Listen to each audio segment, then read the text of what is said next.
Only problem is that Dennis just continues to dominate this part of the map. Will finally get shut down by Flamey, but he did his part. He picked up the 1 kill. Flamey and C's, though, coming through big.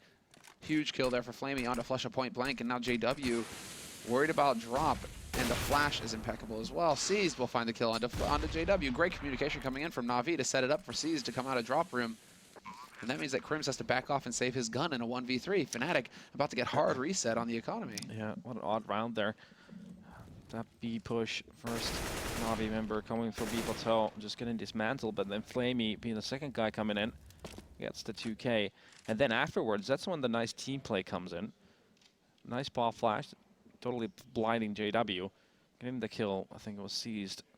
And now, like you say, Crims just going to be trying to save it. Fnatic is going to be in a very hard situation with their economy, and Na'Vi looking to tie this match.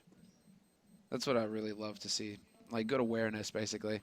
It's not, C's could have very well gone, you know, just for a Zeus or something, you know, picked out. No flash, no nothing to help him. Even if his teammates have the utility, he could have just, you know, tried to make the play by himself. Instead, he pauses for a moment. The flash comes in from his teammate. Boom. That's exactly how CS is supposed to be played. Yep, that's the correct synergy you need to have on the, well, either side, really.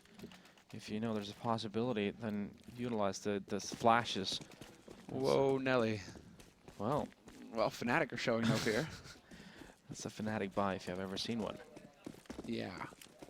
Okay, then. We'll see if they can actually pull this off. This might actually, I mean, it worked on Overpass. Na'Vi ran into a force buy once and ended up costing them a round and quite a few rounds at that. Now it seems like Na'Vi is really relying on this A long push. Again, they're sending 3 players here, taking it slowly. They're not really using any utility. Instead, they're just walking all the way. Edward, together with his 2 teammates, all the way out from that A hall. Now Crims, he was surprised previously, so he is ready for this, and he's going to spot Edward, get that first kill. Not the second one though. Zeus going down to 19 HP, but managed to get the kill. And the rotation's already coming in from Fnatic though. Yeah, that's what I was waiting for, but JW somehow fluffs the shot on C's. C's survives with 8 HP, and it's going to be down to Pleasant and Flusha. But Guardian and C's have both taken quite a bit of damage here, so we'll see if they can actually make the play. There's the flash and the push from Pleasant. He manages to pick up the 1. Flusha's there. Long-range duel between him and Guardian. No. NA. And that was awkward. Well, long-range duel between him and Flamey, rather. Flamey had the AK. But that was such a shame for JW. He was trying to get that flank in, and C's turned around just in the nick of time. Missed shots, however, and it's not going to bank out there for Fnatic in the end. 6-6, and they get shut down on their force buy. Yeah, that was close. If Crims would have gotten that kill on the Zeus, I think this round could have easily gone the way of Fnatic, but instead, he survived with 19 HP, gets the kill on the Crims, and things just turn into Na'Vi's favor. Flash and a 1-on-2 in the end, not managing to win it, and now this means that we're probably going to see Na'Vi take the lead for the first time on Cobble. 6-6, and full eco from Fnatic coming in. You got to give it to him. That was very nicely done by Crims. Little adjustment on his part. He's like, okay, you fooled me once. Yep. If he could have picked up that kill on Zeus, it would have been a totally different scenario. Well, to start off this round, 13th round, tied 6-6, it's just going to be Na'Vi having a field day. Sick acrobatics there from Guardian. Just goes jumping on in, lands a very nice shot. And Will Dennis, he's going to be chilling out over here on the B side. C's just going to be hanging around with him. And that bomb will get planted on the A side eventually, although Zeus is kind of hunting around, taking some risks with the bomb. Don't really like to see that, but then again, I guess he just feels like, no way we can lose this. We know they're ecoing. So he's a little hungry for the frags right now. Yeah, that can happen in this kind of situation for sure. Stats, man. Yeah, they matter to these people. Sometimes a little bit too much. Absolutely. But it will be Na'Vi coming out in the lead in the end, and that's exactly how it's supposed to go when they're on their T side here. They do actually manage to edge it out, so 7-6. We expect them to get 9-6. I think that's well, obviously that's the best case scenario here for Na'Vi, and it's kind of par for the course. So if they can actually manage to pull off that scoreline, considering the start that they had, that would be magnificent. That would be a wonderful turnaround here for Na'Vi at the end of the first half. Yep, still economic pressure for Fnatic. It's going to be the UMP on Flasha once again. No AWP in play either. Just 1 kid on Flasha, and only 1 Molotov too. So bit of a quasi-buy for Fnatic. They're having a lot more presence here in middle this time around, with JW and Crims both. And that's where Na'Vi is actually going to be making their way to with that pop flash. And has been spotted. He's going to lose, well, he's going to lose his life. But gets traded by Zeus before JW comes in with his second kill. And that's going to be advantage for Oh. Fnatic, but Flamey. Oh, that was a self flash, wasn't it? Yeah, it was, and it just barely went off like too short on the angle, so Flamey didn't get flashed. That would have been a work of art. If JW managed to bank that into Flamey's face, that would have been crazy. But again, JW, just so good. Seized will finally put an end to Dennis. And Pleasant and Flush are the last two alive, but at least this time around, Pleasant, he's kind of in position. He's in drop. He's got an angle, hoping for somebody to overextend on that site. And Guardian has now got the line on him into drop and into connector. So Guardian's got control of plateau. Pleasant kind of stuck in a little bit, in a bit of a tight spot because Guardian's already lined up. Yeah, Flush needs to be the one to get the kill, but instead it's Guardian getting both in a matter of seconds. And that's going to be Na'Vi winning their 8th round. And Fnatic going to the last one of the half with barely any money. Going to be a totally forced buy for them. Beautiful work from Guardian in the end there. That's just like hours and hours and hours and hours and hours and hours and hours of experience on this map, knowing the timings. And just like, all right, the first guy peeks, the other guy's going to try and refrag me. I already know where he's coming from. Boom. This has been quite a streaky half, you could say. Mm-hmm. Yeah, it's not long ago Fnatic had over 10K on almost everyone. Now Na'Vi, a lot of money to spare here going in the last round. Yeah, basically, buy all the things. Tech 9s, you got them. Mollies, yeah, we got those too. And it's not the cheap liquor. Put some of the good stuff around, man. All They right. got money to burn. It is going to be Flusha falling back. Nice little nade there to actually chase him out of the drop room. That sets it up for Na'Vi to just take their time. JW got caught pushing Palace or a long by Zeus, so that's not too good. But they will trade 1 for 1 as the push comes in on the B side. Den is still alive, and the rotation coming out from Crims as well. So all 3 members will be here for Fnatic, and Flusha starts it off strong by taking out Seized in the drop room. Yeah, Na'Vi player still stuck on that plateau. And Denny's on the side, but Crims also chiming in with the Deagle. With Denny's as well, with the FAMAS just leaving Zeus here alone in a 1-on-3 situation. And that's Fnatic winning around when we not really expect that. That's just Fnatic things. Just Fnatic things, nonsensical things. Just very, very odd in the end. Flusha coming through with the Deag when he needed to. Yeah, Seized getting caught in drop. That was definitely not part of the plan. But getting 7 rounds on the CT side is well enough on Cobble, that's for sure. I mean, a lot of the time we're looking at 9-6s, 10-5s on T side, so Fnatic still with all the opportunities here. I guess the issue here is just that Fnatic, I mean, it was very straightforward stuff, like you were saying, right, on Overpass. Very straightforward stuff on their T side, nothing too complex, no real executes going into it. They just kind of grouped up, challenged for duels, and then kind of grouped up into a death ball and ran onto a site, right? Yep. I mean, can we see that same kind of effect? Can that style of play be as effective here on Cobblestone as it was on Overpass? Well, I think now it's going to be to see if they've just sent Pleasant do what all of my usually do on that B plateau. I hope they do. It'll be fun to see how he fares in that situation, because that's pretty much been Fnatic's bread and butter on the map for the longest time. At least on Overpass, he showed that he's got the aim. So he's having a little bit more of a struggle here, but it's been a lot of rotating sort of situations for him, getting caught out by Seized. So tough, difficult situations for him in the first half.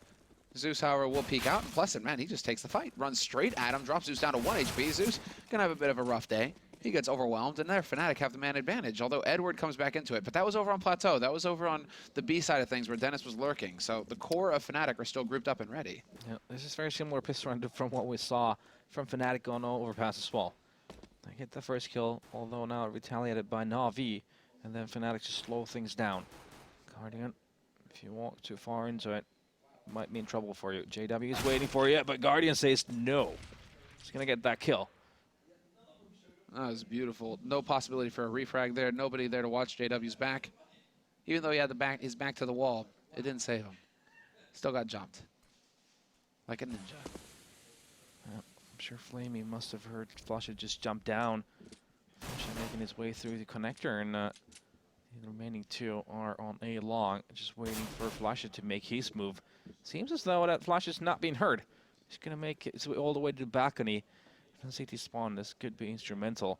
But Guardian now, he realized there's a possibility. He gets a kill on the Flusha as well. Jokes are over. Now he's gonna take the duel against the 2 remaining Ts with another guy. That's gonna be C's flanking in as well. Just gonna leave Crims here in a very unwinnable situation. Beautiful work by Guardian with his peek initially on a JW and then holding his own, basically buying all the time in the world there for his teammates to rotate in to help him stop that push onto the A site. Yeah, great awareness there with the possibility of the flank. I think they realized that now. Even if they didn't hear him, I think they realized there's a possibility that there could be someone come through the drop into all the way to CT spawn. Guardian turns around at the right point, gets the kill on the flash. And that's going to be Na'Vi winning that pace around.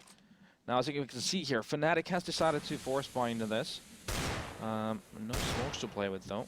They have a flash and grenade. 2 flashes and a grenade. Deagle speed to 50 CZs to play with. So it's just going to come down to pure aim duels. They need to hit these shots with the Deagles to make this happen. Basically, yeah. I mean, they've shown that they can get some headshots, so we'll see. Dennis, Plesson, I'm looking at you. Flusha as well can get the 1 dig when he wants. But Flamey and Edward going to gang up on Dennis, so he hasn't had too much luck over on that B plateau so far. JW, though, just annihilates Flamey.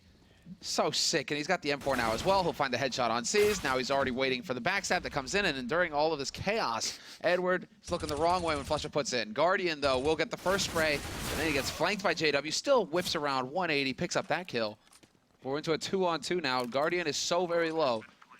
Flusha can definitely catch him out. There's a man on the plateau as well. That's Crims watching for the flank. Guardian is just going to crouch right under the angle, and Crims doesn't spot the gun barrel, so this could get nasty. He spots out the man moving onto the site, but he has no idea that Guardian is holding close. You might be hearing the footsteps now, and he will find the headshot onto Guardian. Bomb is planted for him as well, and instantly Zeus is going to tap it, but there's no kit on Zeus, so he doesn't have time to play games. This is taking long enough, and he's just going to try and rush Crims down, and he's not going to get it done. That's what's going to get the job done here for Fnatic. Individual plays in the end. Great teamwork there at the end between Flusha and Crims, but Crims, you can just count on him to clutch. Like I say prior to the match, cobblestone for Fnatic on T-side. It's a lot about Olofmeister and JW making these incredible plays. Obviously, Olofmeister not on the server, so it's JW getting these 2 kills. That had a massive effect. Obviously, Flusha chiming in as well, and then Crims winning that 1-on-2. But that is just Fnatic things once again. In a situation that where they even lost the first member. The situation looking really good for Na'Vi. They still make it work. JW coming in. Oh yeah, and straight underpass take, but there's a trap. That's going to be Guardian, dead. Now there's Flamey waiting, and Plesson's going to charge in there and take the fight, but Flamey with the CZ will pick him off. And Zeus waiting in danger will catch the drop. He manages to actually do quite a bit of damage to JW before Crims rings it back, but then Flamey, I mean, this is just turning into this long, drawn-out fight. It's proving to be very expensive for Fnatic in the end. Yeah, indeed, a 3-on-3 situation. They decide to fall back, making their way towards the B bomb site. Seized. He's going to be, in an awkward position. Still manages to get a kill somehow on the Crims. But Dennis is going to retaliate, and that's going to be the B bomb site open. But here comes the rotation. Flamey goes down. So all going to be on Edward. And I think they spotted him there. I think they did. Go straight up, take that duel. Oh, he's going to get those 2 kills as well. Somehow. What is even going on? How does... Whoa, okay. That's a vintage Edward right there. Dude, he just clicked. He was just aiming. He was on point. Look at this. Just calm as you please, and he chooses the perfect angle as well because it just turns into an aim map at that point. They have to hit the headshot on him, but with a P250, a pistol, he will land both shots, get both kills, and save Na'Vi. And surprise, surprise, Fnatic opting to go for the force prize roll. Deagles and, well, release of JW seems to be the name of this sort of shotgun of JW. And I think it's a fair name to give to that weapon, considering we've seen some magical things from him, but what a round. Yeah, that just came out of the blue. I mean, we were not even ready for that. No, definitely expected him to just, go down in a hail of bullets. But it's just the positioning is so clever from. He's used that little lip to just turn it into headshot versus headshot. It didn't even matter if they had rifles. They had to tap away as well. Really nicely done by Edward. Well, you got to remember that Edward's one of the best pistol players in 1.6. But look at this. Again, Fnatic making it work. Even with 2 first kills, but Na'Vi is going to be able to retaliate. Makes it into a 3-on-2 now in favor of Fnatic. They're going to be trying to boost up from the drop zone. Plesson is going to be falling back from B plateau. He's expecting a bit of flank here, actually. Oh, this is scary. Yeah. Because they're right behind him. Guardian, had he peeked at that time, he would have caught Plesson in the back, and he will still succeed in that. So nicely done. Zeus will take out JW, and what looked so good for Fnatic will eventually crumble. Crims has got the MP9 up close, but you almost want to see him go for the Tech 9. Just at this range, you can rip Guardian's head off. So 1-on-2. Now the Molotov, though, that's going to take a lot of time from Crims to get that bomb, and there's no possibility for him to rotate all the way to that A bomb site, so he needs to just purely win aim duels here. Look at the positioning from Na'Vi.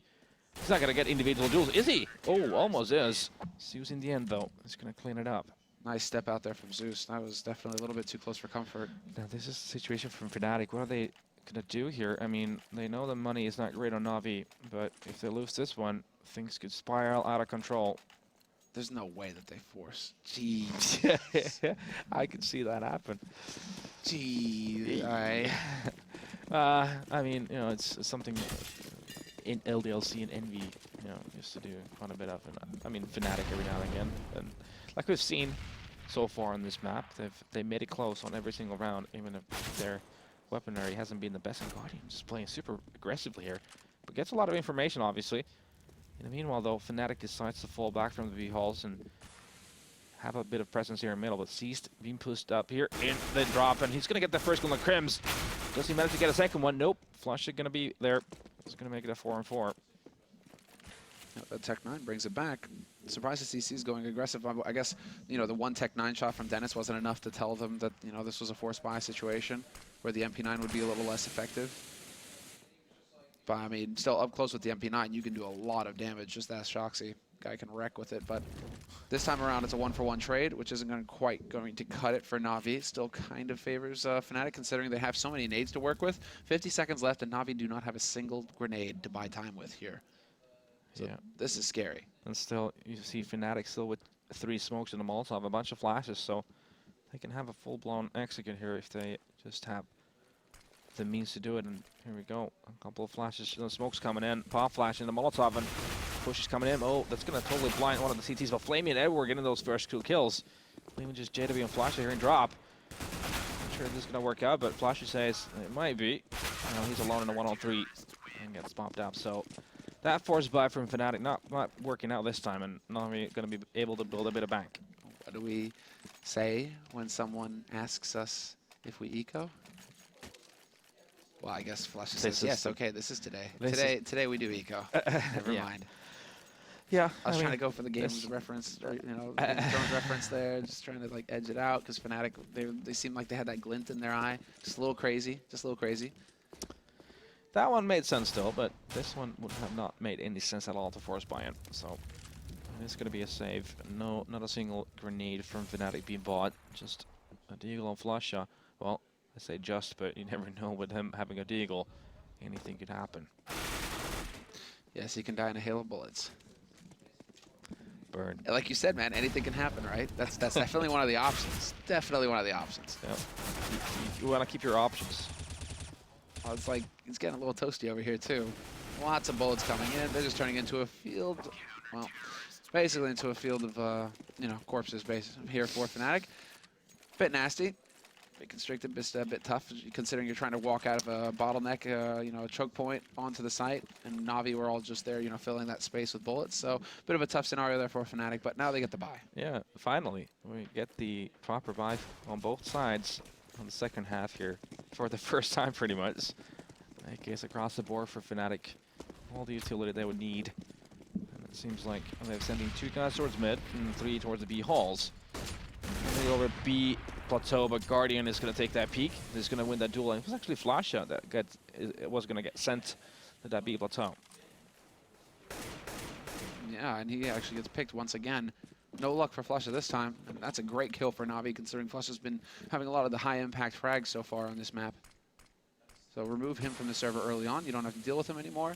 Let's see, are Fnatic actually going to be able to find something? It's going to be Crims, you know, trying to set up the fake over here on the B side as his teammates gather up in underpass and in A long. See if they can actually find 1 kill to open things, considering Zeus is holding close on slope, but he's in a bit of a tricky situation here. Yeah, but Crims is going to be able to get a kill onto Flamey on our B bomb side, so that means rotation right now between the 2 sides is very, very long, as the 2 CTs on B are playing far off, and 2 on A are very committed to the A site. 45 seconds on the clock here, so there's a lot of options here for Fnatic. JW taking a straight up duel with Zeus, and Denny's on the Guardian as well. That's going to be A bomb side open. Here comes the rotation though for Na'Vi. That's also getting mowed down with just Seized being left, and not even him anymore as Crims get it. That's just going down in a matter of seconds. That was a complete and utter collapse. Zeus, and then when Guardian confirms that they're coming out from A long, Zeus, all he has to do is win that fight versus JW.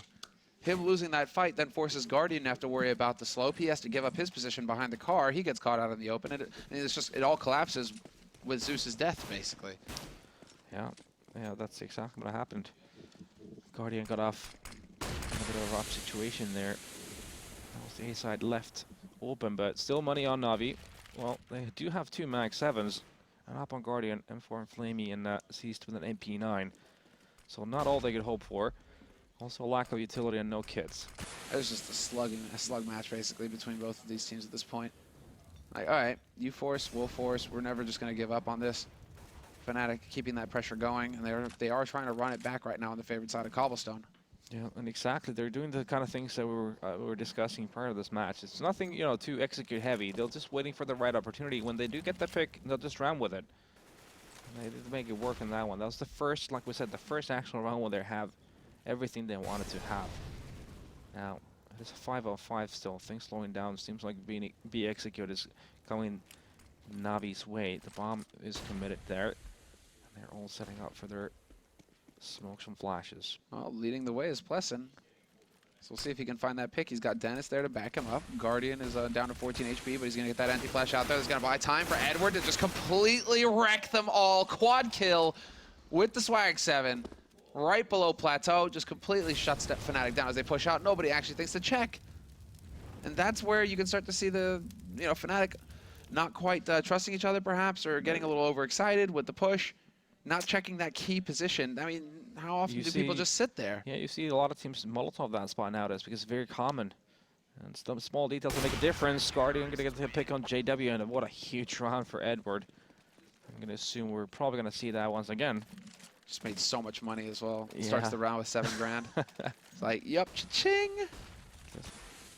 There they come, and no one's spotting that area. It's going to be free kills for Edward. So a lot of times we see Molotovs going there in that position because a lot of the time CD play there. It's the flash from Guardian actually that allows it to go that long, because Krims was looking and then he got full white. So by the time he gets his vision back, 3 teammates have died. But if he doesn't get flashed, he probably kills Edward after like 1 or 2. Huh. It is all in the detail. Plessin is going to be the one pushing into the B plateau. His teammates are actually making their way towards there too. Now, we're going to be, now that Plessin has made his way all the way here, no, the smokes actually do rain in. And the drop zone B split is initiated. Seized though, he's going to be the first one to get a kill. Flamey onto Plessin as well. JW trying to retaliate.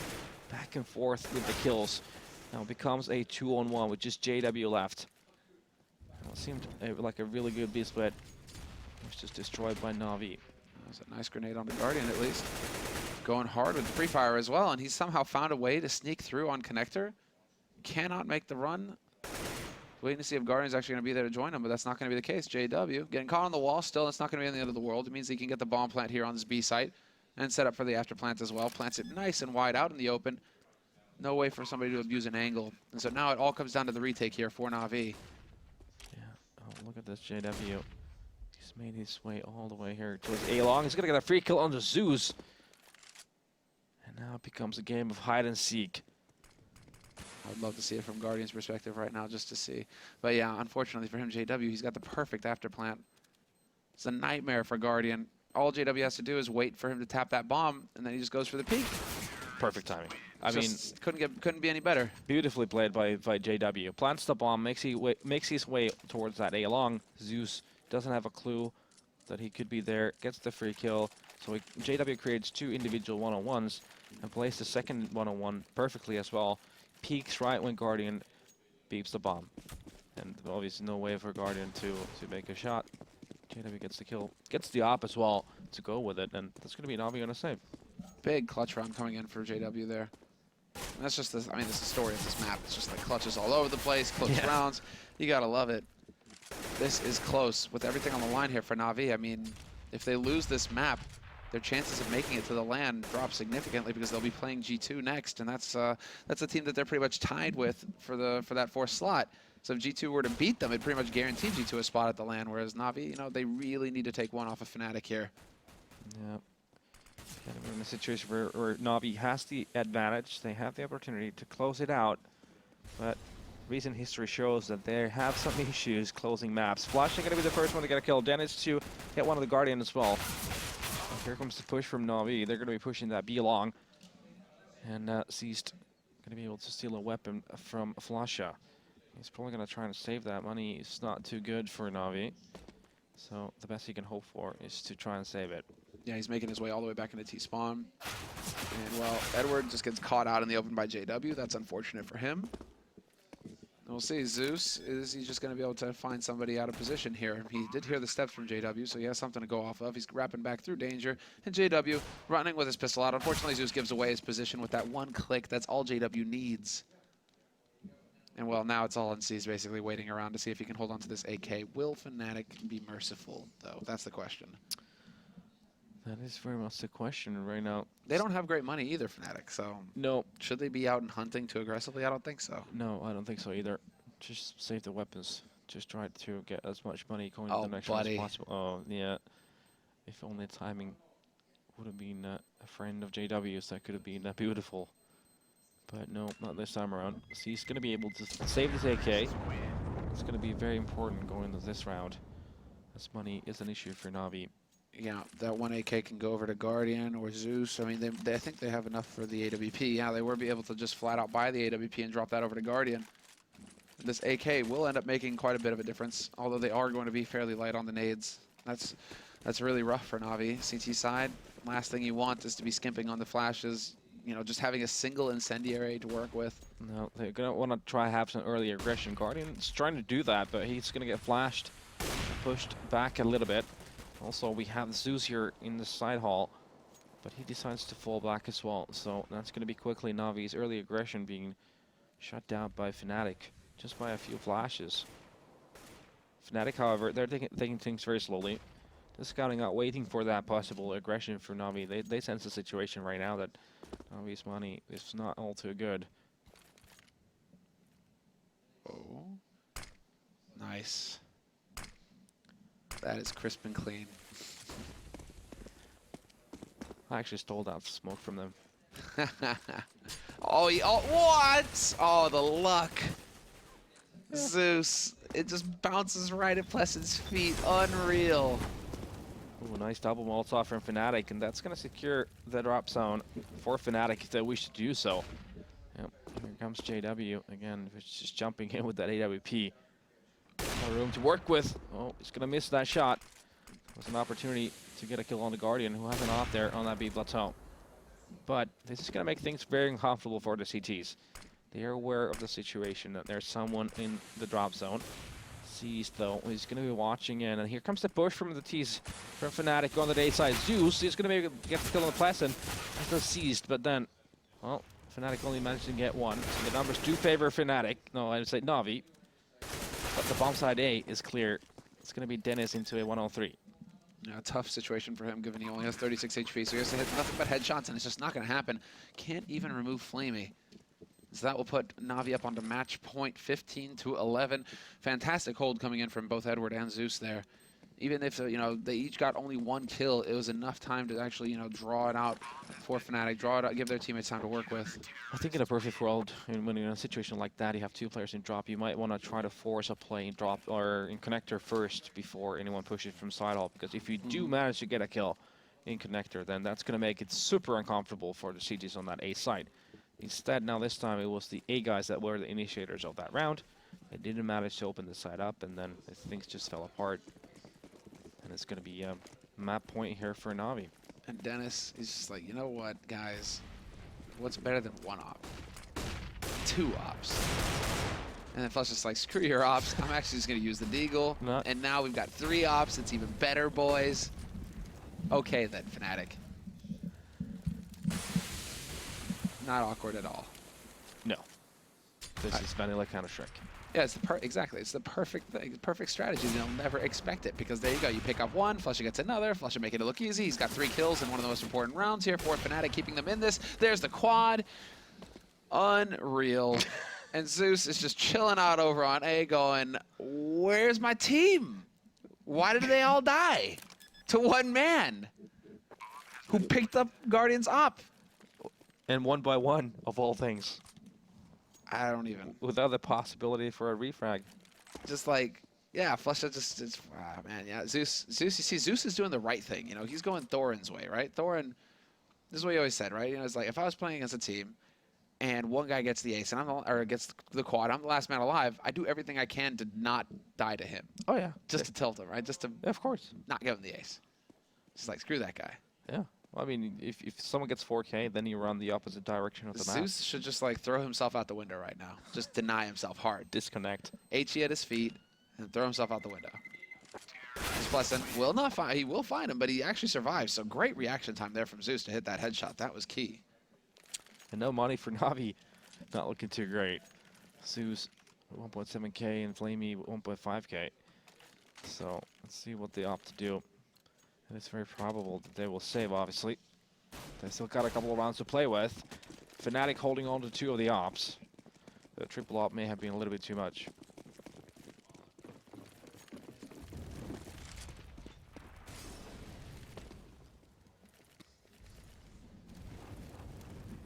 Just whispering sweet nothings to our producer while I watch Navi eco at this point with Zeus with an M4.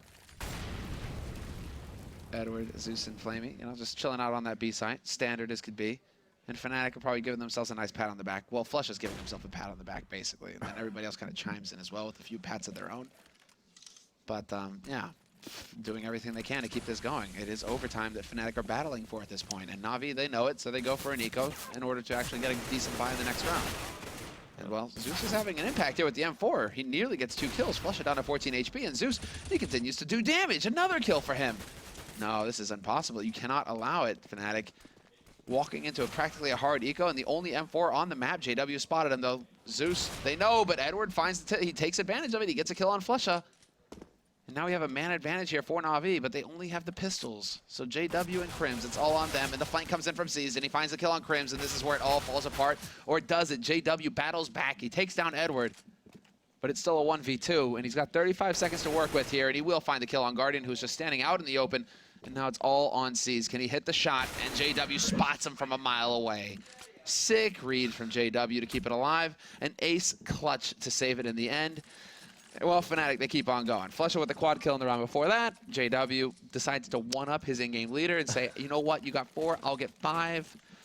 And now I'm just wondering how it works. You know, how do you get 6? I guess that's where you have to start, you know, killing your own teammates, right? Is that how it goes? Somehow kill the coach. Or kill Starix. Except that Starix won't respawn in that case, so don't kill Starix. Yeah. But remember how the catalyst for Fnatic winning the previous map was Flusha getting Flusha. Well, it's not going to be the same story. Are they going to be forcing an overtime? I guess is a question. Navi here having to force into this. As we can see, no utility really at all. And that is very key on CT side of Cobble. That's the way to try and just delay the possible pusher from the terrorists. Now we don't have that choice. They'll just have to win battles here. Flusha, though, he's all the way on that beat button already. He's trying to be a bit of an all-miser. Crisp reaction times from him as well. He actually managed to tag Edward. That was mid-air from Edward. Very fast from Flusha. And, well, he's still kind of dancing around exactly, spotting for the man. That's Edward falling back to the site itself. And in the meantime, Fnatic are rotating back over towards A, where Zeus is currently holding all by his lonesome. He's alone. So there's a good chance here for Na'Vi to just overrun Zeus and get onto that A site very quickly. Zeus is pushed up pretty far forward, though, so Fnatic might not realize it. They might just run right past him here. Yeah, and the rotation's coming in also. So there's essentially 3 of the CTs on this A site. Now Zeus is not going to be able to get that kill. It does make some damage, but you only have Guardian and have C's on this A site. C's with 2K. The bomb's gone down. It's a 3-on-3 situation. Ooh, Flamey getting a big kill now. Only Flusha left. In connector. Seems like he's been spotted as the player and tacked down to 32 HP, so not looking too great for him. And that's going to be it. Na'Vi comes out on top, and that's going to help their case towards the LAN finals. A much-needed victory for Na'Vi in the end. And damn, they actually had to work for it. I'm very impressed with how well Fnatic are playing right now, given the fact that Olafmeister's not on the roster, Plesson's stepping in. But Plesson's doing great work as well. It seems like he is kind of finding his niche, or at least Fnatic are making it possible for him to feel comfortable in the roster. Yeah. Because to be doing well versus, you know, basically, you know, debatable top 2, top 1 team in the world. Yeah. Not too shabby. No, I mean it is a very much different ball game playing FPLs to playing pro league matches against the likes of Navi, where mistakes are so very narrow. I mean, the room for error is very narrow compared to mixed matches. So yeah, just a great job from him. All right, guys. Well, we're going to go ahead and throw it over to the analysts now to break down that last map, to tell you all about how Flush is a god. Take it away. Yeah, thank you very much, guys. That match reminded me a lot about Monty Python. You know, the Knights of Knee. It's like that we're Pleasant in there. You got Flusher sat there and JW just like hand tied behind the back. It's like, I'm not done with you yet. Come back and finish me. I thought anytime you go down the Monty Python, there could have gone so many different references. I could have gone a lot of ways. I was waiting. But I'm old, and that's my era. But that's totally what I thought about that. And Navi had to really work hard to finish him there. I mean, think of the four-man that Edward got, the double pistol that Edward got. There's so many big rounds in there. Yeah. Yeah, Edwards was massive in that game. Huge influence. Like, I think we kind of noticed halfway through the game that he wasn't actually, like, top fragging as such. Like, it wasn't like he was at the top of the scoreboard, but the kills he got were, like, round-winning kills with, like, the Mag 7 as they push through, like, perfect positioning. And I love the way in warm-up, if you ever watch Edward as well on the CT side, he'll practice, like, the perfect timing on the run up towards the platform and back down on the movement behind it. But, yeah, he actually played very, very impressively then, and he actually secured the rounds that kind of equated to closing that game even further. I think it's shocking as well that Fnatic did so well on their CT side. Having a stand-in is so rough. I mean, it's hard playing CT side cobblestone. Well, you said it at the start, didn't you? Yeah. So you'd think if they were going to do well, it would be, you know, let's just rush B every round with you know, guns, and then it doesn't really matter if we have a stand-in because we're all just rushing B anyway. But the fact that it worked out on the CT side is kind of impressive. So and the connotations ties it up that. I'm opening up the spreadsheet. Both Na'Vi and G2 are on 6 losses. Na'Vi themselves are on 10 and 6. G2 on 12 and 6. Now Na'Vi play Flipside tomorrow. First off, so you'd assume they'd be on 12 and 6. Tell a lie, because they just won that one. They're going to be on 11 and 5. Look, I can't read spreadsheets 11 and 5. Anyway, so 11 and 5. I hadn't hit refresh. It's 11 and 5 for Na'Vi, 12 and 6 for G2. So now if they go and play Flipside and then they play G2 tomorrow. So tomorrow is going to be massive. A massive, massive game. Yeah, that head-to-head's going to be incredible. G2, obviously, with some curious lineups as well coming through for them. Yes. So, again, there's a lot to be seen going into that matchup, and G2 have had a great run through the Pro League. It hasn't quite equated to externally to that, but, again, Na'Vi are certainly not clearly ahead in this. Being at a 1-1 now against Fnatic kind of keeps it all open for the rest. That still means there is going to be that 4th spot really under pressure now. So G2 could certainly do something to upset that. They have NIP to play, and of course then they have to face off against Na'Vi as well. Like, they're the last 2 opponents left. So again, there's a lot to be seen in these next couple of games. Yeah, and with Fnatic, of course, picking up a loss, it does mean that Astralis, who are going to be playing against FaZe in just a moment, could be a biggie. But of course, that was the Score Esports Hot Match of the Week. Don't forget to check out their app as well on Android and iOS. You can get it at the Google Play Store, of course, and iOS Store, etc. It's going to be the score stats and articles over there. Don't forget to check that out. But while we're at a break, it's going to be come back. It's going to be Astralis FaZe. Going to phase up.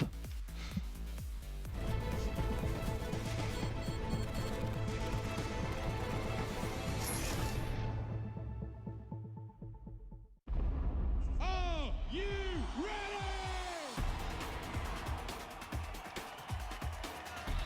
As well, and he could very well drop the bomb. Does just that, and he gets the second kill as well. Get right, putting it back into this round. Oh my goodness, the energy in here is electric. The bomb plan not quite going down. Oh my god!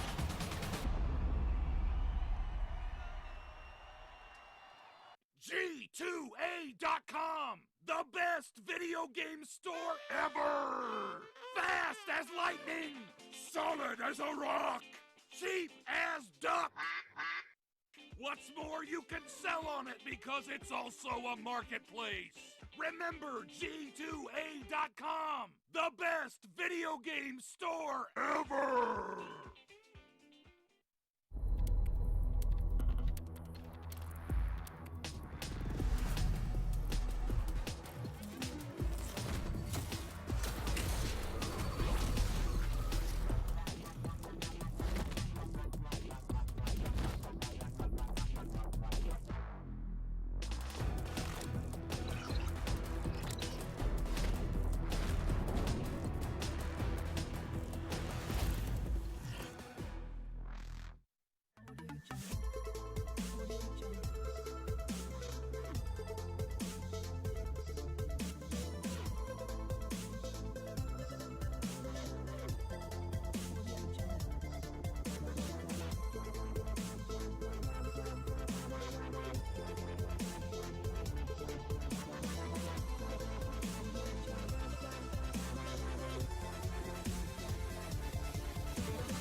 Get your team apparel now at shop.eslgaming.com.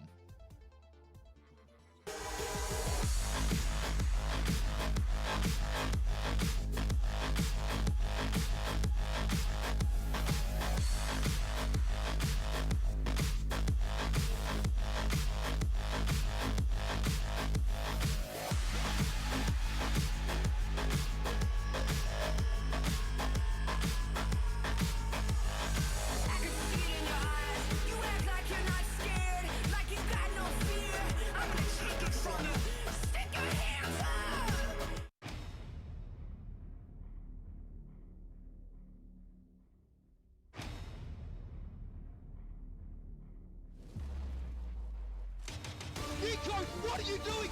They know his position. Can they find his head? Four members try and push him down. Dexter finds another. Wild Edit is just going above and beyond at the moment. Absolutely sick round from Wild Edit. Baby, what on earth is going on? He's going to get both the kills. Oh my god, Nico gets 3 to 4! Oh my lungs, I don't believe it!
ESL Pro League is brought to you in part by Logitech G, Pay Safeguard, TheScoreEsports.com, G2A, NVIDIA, and ESEA.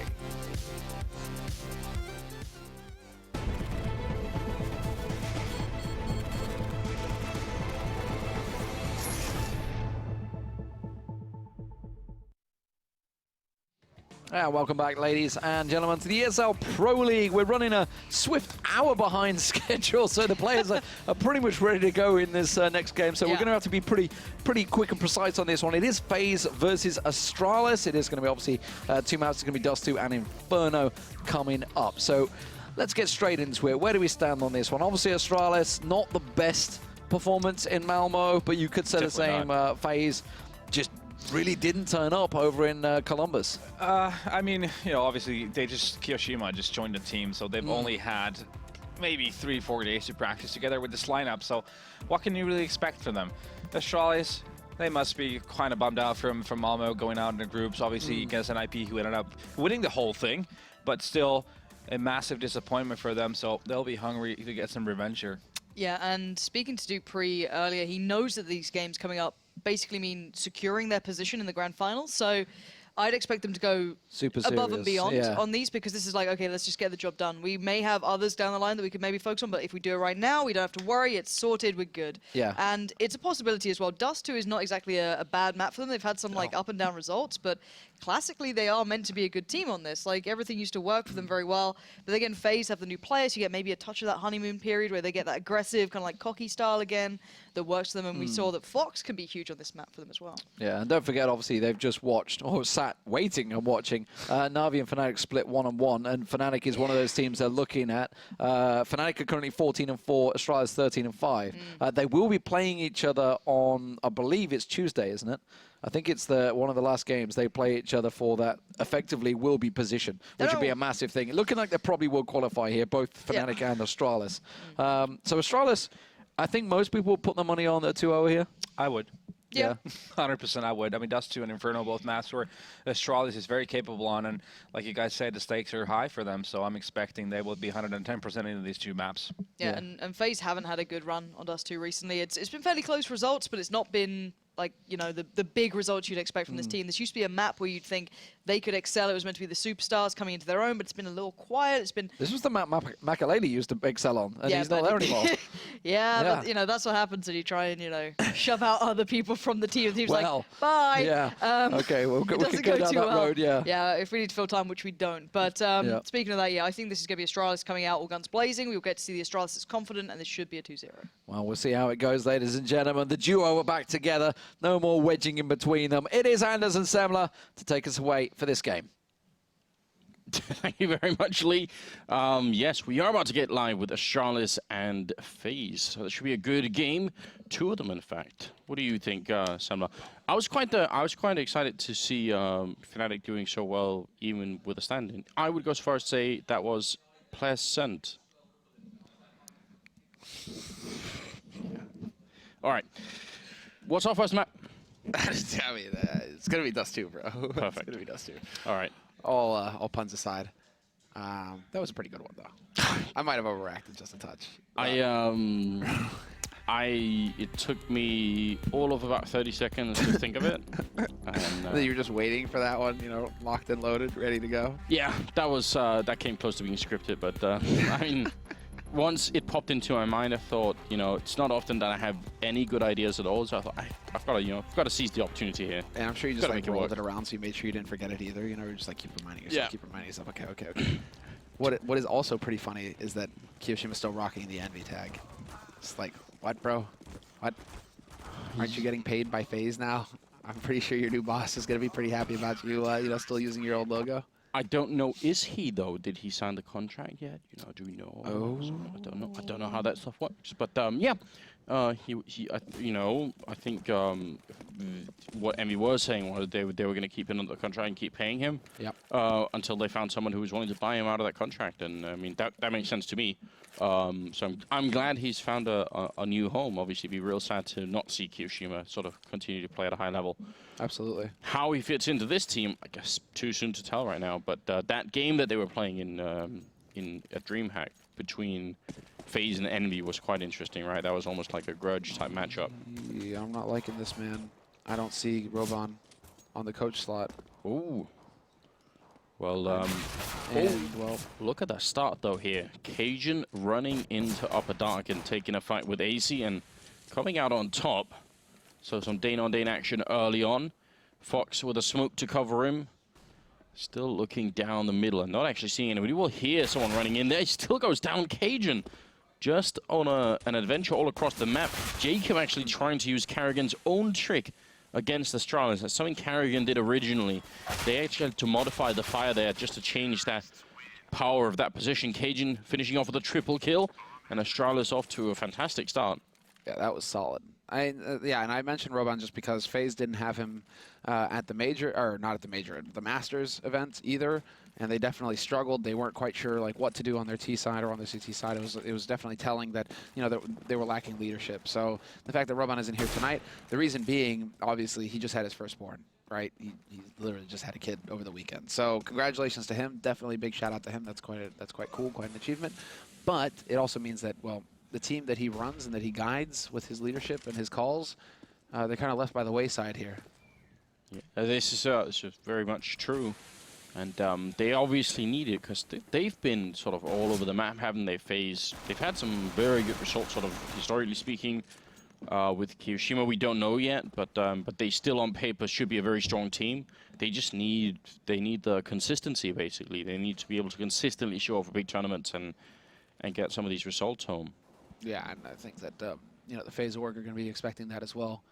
I mean, the talent on this team, you would think that they should be able to just go toe-to-toe and just aim fights, but then with how things have been developing, you need the strats too these days. So a bit of a team flash going out there. Xipnix not too pleased about that. He does get annihilated by Fox. 6 shots coming out from Fox. Point blank with the USP, double headshot, and Xipnix is gone. The 5-7 nearly best device as well. Drops him down to 4 HP.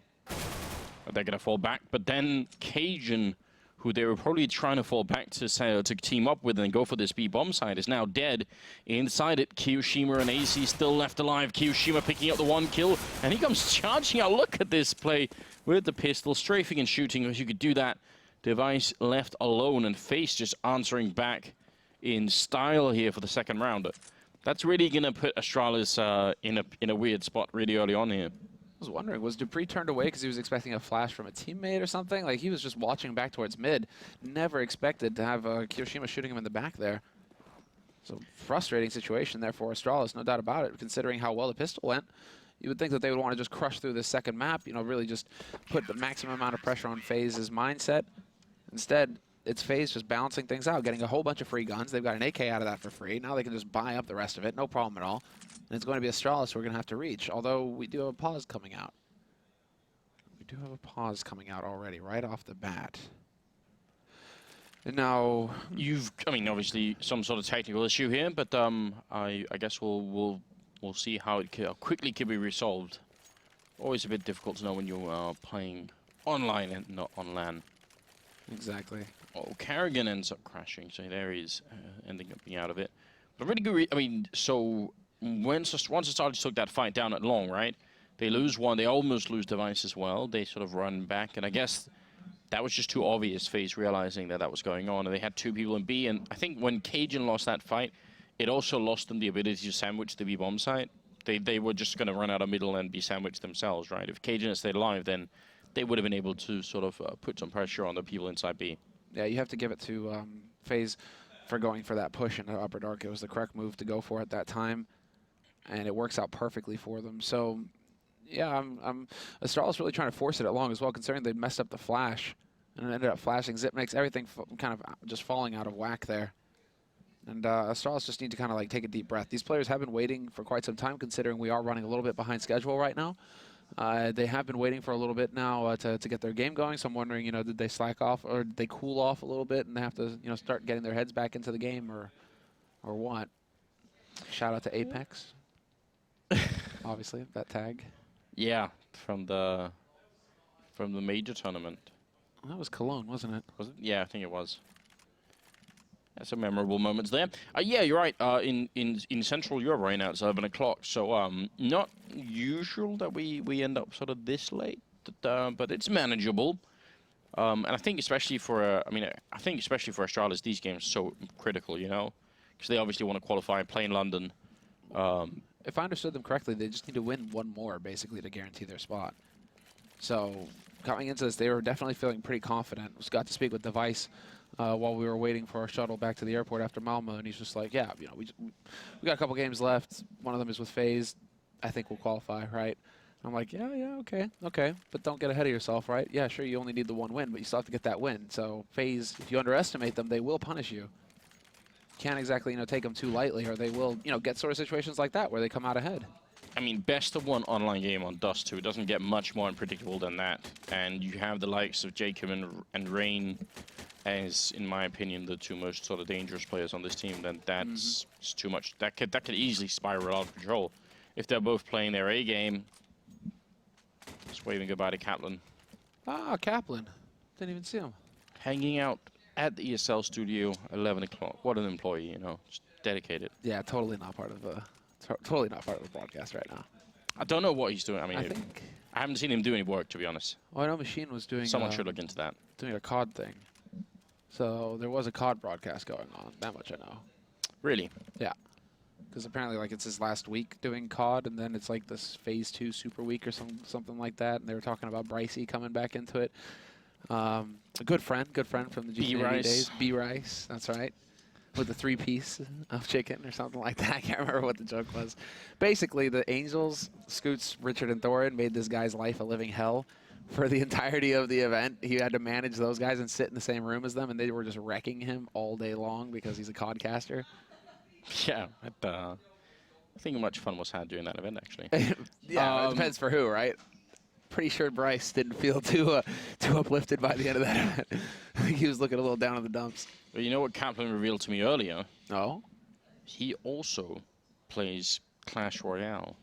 Indeed. Yeah. James was actually, Everybody does. Caleris, James, was the one casting that tournament that had like 150,000 viewers. I heard about this. I don't see why not. Pretty solid. I mean, well played, Rush. Absolutely well played. Drew horns on this guy. Wow. Okay then, bro. But yeah, pretty sick to see. I mean, I think that's probably the first time that a mobile game has had that kind of turnout for any kind of stream tournament, etc. I myself plan to be a professional player in that. Yeah, I know you're pretty making pissed. my way there. You're pretty pissed that we didn't show up for what was it? Tournaments or the practice? Is that what we're doing now? Like every night we have to practice? Every night. This is like 1.6. Remember, you'd always schedule a time for it, and everyone days in advance would be like, yeah, of course. And then on the day, preferably an hour before, someone would be like, actually, I can't do this. All right. That's the thing, man. The joke that I wanted to make yesterday is like, nah, man, I'm a CS player now. Got a girlfriend. Can't really show up for scrims right now, man. I hope you understand. But. We gotta practice against each other with different decks to try and figure out actually what works and then what timings exist. So if we really want to get hardcore about this though, man, we just need to go back and watch that tournament. You can watch the games in the client. I already done that. I've watched multiple games. You watched multiple games? Yeah. I just did the one to get the achievement. Right? Nope. I've watched 3 or 4 of them already. Get and I'm out. gonna keep going. So much fun. I can't help it. All right. No, all I'm saying is that at least we need to beat whatever clan it is that NBK and Sean Gares and all the rest of them are in. They're all in. I think Apollo's in that. Apollo's in that clan. Apollo is in that clan? How's Yeah. Apollo in that clan? Apollo, the StarCraft 2 caster? Yeah, Sean. I think Sean's in that. Sean is in that clan. So How the hell did that happen? I could be wrong. I think so. They've got a bunch of people. They've basically AC is wrecking man here. They've really gathered all the bad people in one clan. So now we just need to wreck them. That'll be easier than easier than in CS at least. So ready for it. Oh, Kerrigan's back. Kerrigan's back. Okay, welcome, ladies and gentlemen. We're not going to be well, we will keep talking about Clash Royale, obviously, because we're all addicts. But but it has cured my Candy Crush addiction. That's the thing, man. It's like whatever got you off of that game, I'm all for. Yeah, that's what I'm saying. I'm so tired of getting Facebook notifications. Anders wants to invite you to play Candy Crush.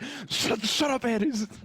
I mean, I have also made it to level 1080 now, so I feel like it's time to put that to an end. Put time into something else. I can let it go now, Yeah. I thought I could beat it, maybe just get to the point where the developers stop creating levels, but I don't think that's ever gonna happen. Aren't they just randomly generated or something? Probably. Right? The levels. I can't imagine some poor dev. Like, imagine some poor dev. He's like chained to his desk, right? He's not allowed to leave until he creates 50 levels a day or something, right? It's like, but I can only think of 49. You're not gonna get your food until you get 50. Jesus. Oh, Jacob, very aggressive actually. That gets him down to 4 health, but he just survives. Otherwise, that would have been a pretty decent trade for them. Astralis, they have picked up armor. They have the Galil on device as well. And they obviously want to get back at FaZe really early on here. Interesting position here for Jacob. Yeah, they don't have any grenades to deal with him. This is going to be kind of tough for them to punish. Yeah, not a single incendiary. It's kind of a nightmare sort of scenario. Considering he has 4 HP, it's a really good spot to be in as well because it's just a headshot angle, so you'd be dead anyway pretty much. So I like it. I dig it. I can get behind that. Only problem is Astralis are going up catwalk instead. So Jacob probably not going to get his time to shine here. He might actually get shot in the back unless he gets the timing down, because if they go jumping off, if they try and put somebody into CT here, Astralis, the first thing they're going to see is Jacob, you know, just posted up. But doesn't look like that's a plan for Astralis. Instead, all 4 go out to face the scout, and all 4 survive. Yeah, Fox playing it smart right now. He wants to go for the retake, say, fine, let him put that bomb down, but we're going to win the round. And that's all they're going to get out of it. And they may be right as well. They've still got a smoke. They've still got a Molotov here, so they can if they keep holding catwalk right now, Astralis, which they kind of are doing, then those grenades are going to absolutely wreck them. There's the one grenade coming in, trying to force them out already. Dupree, he can't dive out of the box, but they're actually getting the kills right now. Fox going to be going down. Kyoshima, the last man left. In a 1-on-2, tries to go for the jumping shot, but gets tagged in the face, down to 10 health, and goes down to Sip. So that would be the round. Astralis bringing it back. Device with the triple, Sip with the double. And I still think Fox essentially made the right calculation. They just should have been able to get that retake in. They just needed to land the shots when it came down to it. Doesn't look like a single one was able to actually get, well, obviously they killed 2, but I mean, FaZe had the superior firepower. You would think that they'd be able to walk in there and take those fights at will, but it's just not going to happen. Great composure shown there by Astralis to come back in a force buy. That puts them on 2-1 now. In Cajun, he will find the first kill on AZ. That opens up the B site. This is a Nico coming out now from FaZe. Although Kyoshima has, you know, gone for a scout buy for some reason. Did he have that much money? He did actually have quite a bit of money. So even this investment in a scout isn't really setting him too far back.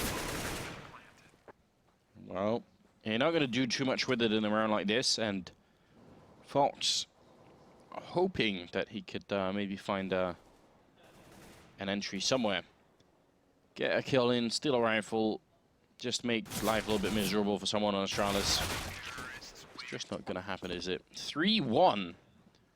This game's starting out like so many games. How many games have we had tonight, even on Cobblestone? You had the pistol round being won and the follow-up rounds just being lost. It's like we're going like 6 months ago, flashback to when everybody just forced every round no matter what happened. It really does feel like that. 9 months now. That was like the summer of last year, basically. Well, what is really bad news for FaZe is that Device is 7-1-1, so you know whenever Device is going to show up for a game that things are going to get a bit ugly. Even though he was weirdly caught sleeping and didn't hear Jacob actually stomping onto catwalk there, so he could have got caught potentially, but for now he's going to be just fine.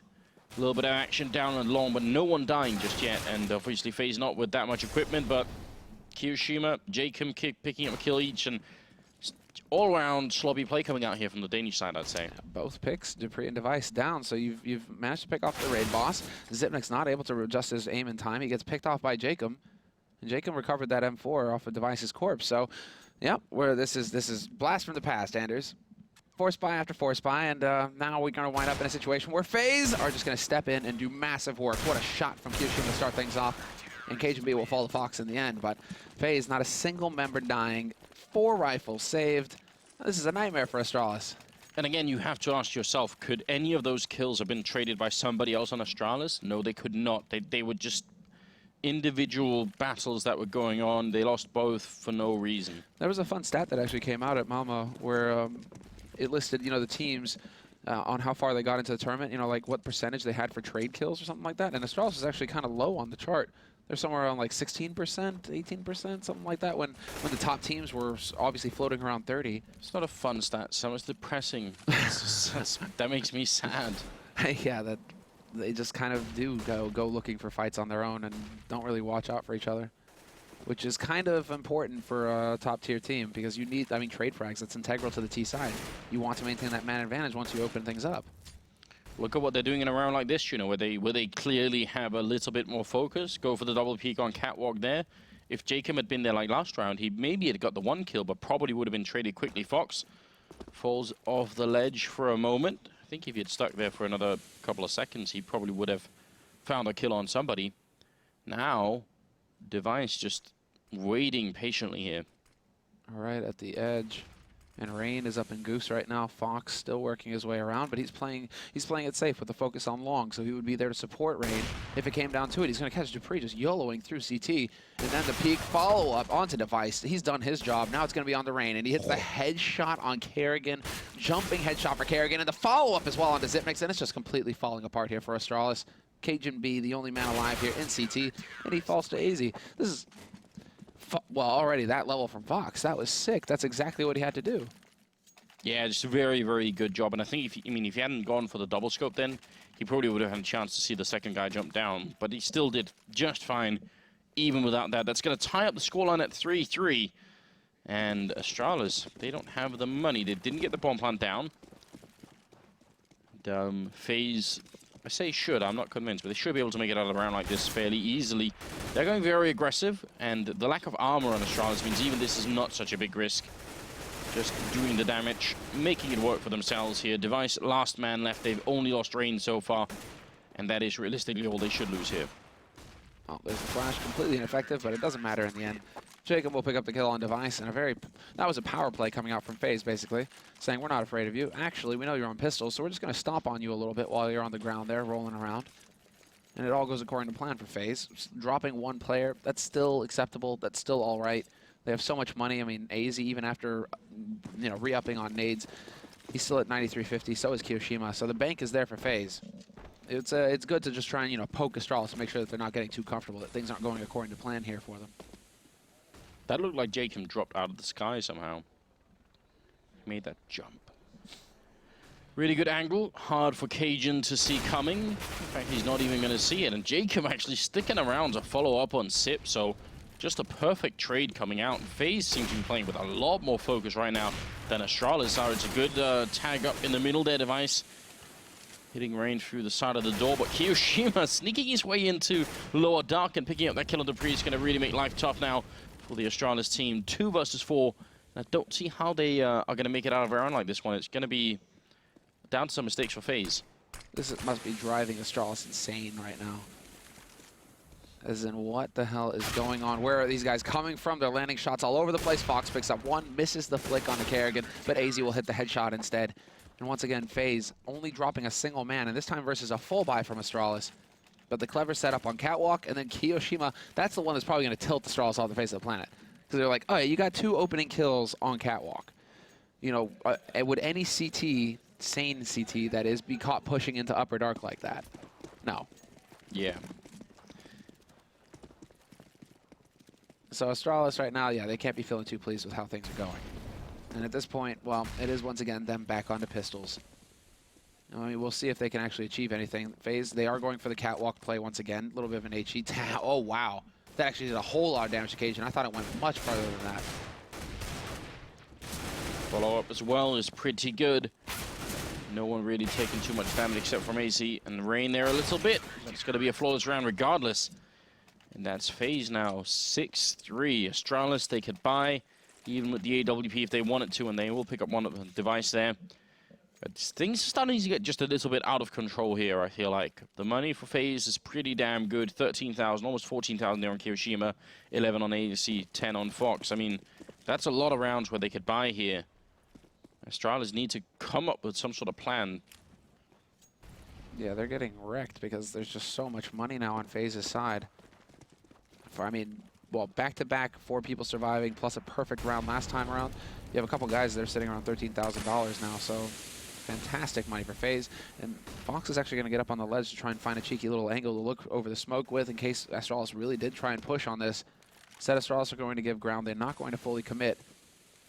Decent nade count still here on FaZe, although they are a little light on the smokes. They do have some flashes to buy some time with, but actually, yeah, I speak too soon. They really did chuck quite a bit of their utility out. Minute 15 left on this clock with a single smoke left. It's cutting it a little fine. Not a lot of mid control right now for the FaZe team, so they got to be careful. Oh, flick from Fox, that could have definitely connected, but now they're out in the middle, and this was the one weakness. A really good spot here from Astralis, and Device easy pick up on one. Kiyoshima does return the frag on Dupree. And now they're actually going to go for it. They're making their way in through upper as well, but that's a huge kill from Kiyoshima. Again, it cuts off one arm of this push that's coming into the B-bomb side, making it so much easier. They are trying to recommit to it here, but Carrigan is going to be going down. Sip and Device are left, and now just Device trying to see if he can get in here and rectify the situation, but that's not going to happen. Kiyoshima with a great triple defense there, and that's all it took. I mean, as soon as they get the kill in upper, because they're essentially putting 4 people middle and 1 upper. Dupree died middle and Cajun dies upper, and that ends the round more or less. Yeah, who was it? It was Kerrigan who rotated in a bit late, but they just weren't there fast enough to have any kind of impact. No possibility for a trade kill. AZ with some clever positioning, getting over by the box. Not often that we see that, but he peeks up just at the right time. And once again, Astralis, they kind of just run in one after another there. So AZ and Kiyoshima, glad to see that they're working well together. Also, you know, since AZ joined the FaZe lineup, we've kind of seen a drop in individual performance for him. He hasn't really been hitting those shots that we saw him, well, you know, obviously delivering when he was on Dignitas. And so him, maybe Kiyoshima, him, you know, getting along, they find some kind of like line to work together that actually allows both to shine, because, you know, Kiyoshima and AZ both looking pretty good. It's perfectly possible. I mean, it's so hard to explain how, chemistry like that works.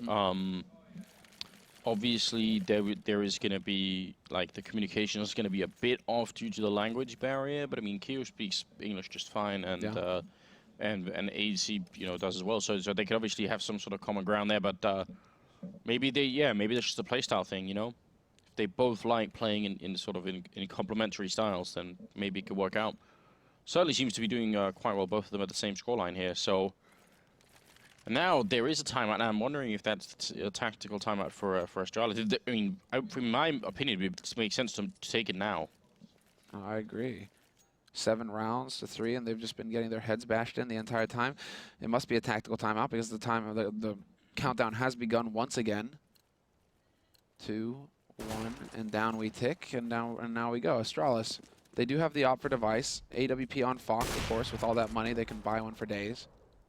So no problems there. And FaZe, well, they just continue to press forward, and it's aggression straight up from Dupree. He will get traded 1-for-1, but then Kiyoshima steps in and he nearly brings it back. So close. Kerrigan just barely survives with 31 HP, but Astralis just not expecting this aggression on all points. Cajun B tries to go for the push onto B, and Kiyoshima was ready for him, but then that push from Rain onto Catwalk. Astralis are just not expecting this much aggression out of FaZe. I think Astralis were coming in here expecting FaZe to be the ones, kind of cowering in fear. Now that's definitely an extremely silly peak coming in from Kiyoshima. He's the only one in B. They're playing 2 versus 4, and he goes and dies and gives up that B. They can actually legitimately lose them the round. This is, I would say, unforgivable to try and do something like this. Now, they are going to try and cross, and they'll be successful. That's definitely a shot you can hit from that angle. Device now looking into the middle all the way up there. Not going to get the flick either, but 2 on 3, and this is definitely doable in the B-bomb site. If they get the first good kill in. Flash is coming in, Molotov as well on Jacob, still alive. You can Molotov that position that Carrigan is in. He's going to get the shot on 1, gets a second one too. Triple for Carrigan right now, and Fox now trying to see if he can retake with the AWP. He's going to get the 1 kill, but headshot mid-air as Device takes him out, and Astralis going to win a round. And Kiyoshima. You're absolutely right to be pointing that out. Didn't realize at the time when he went for the peak just how far away his teammates were. They were sold on it being an A push.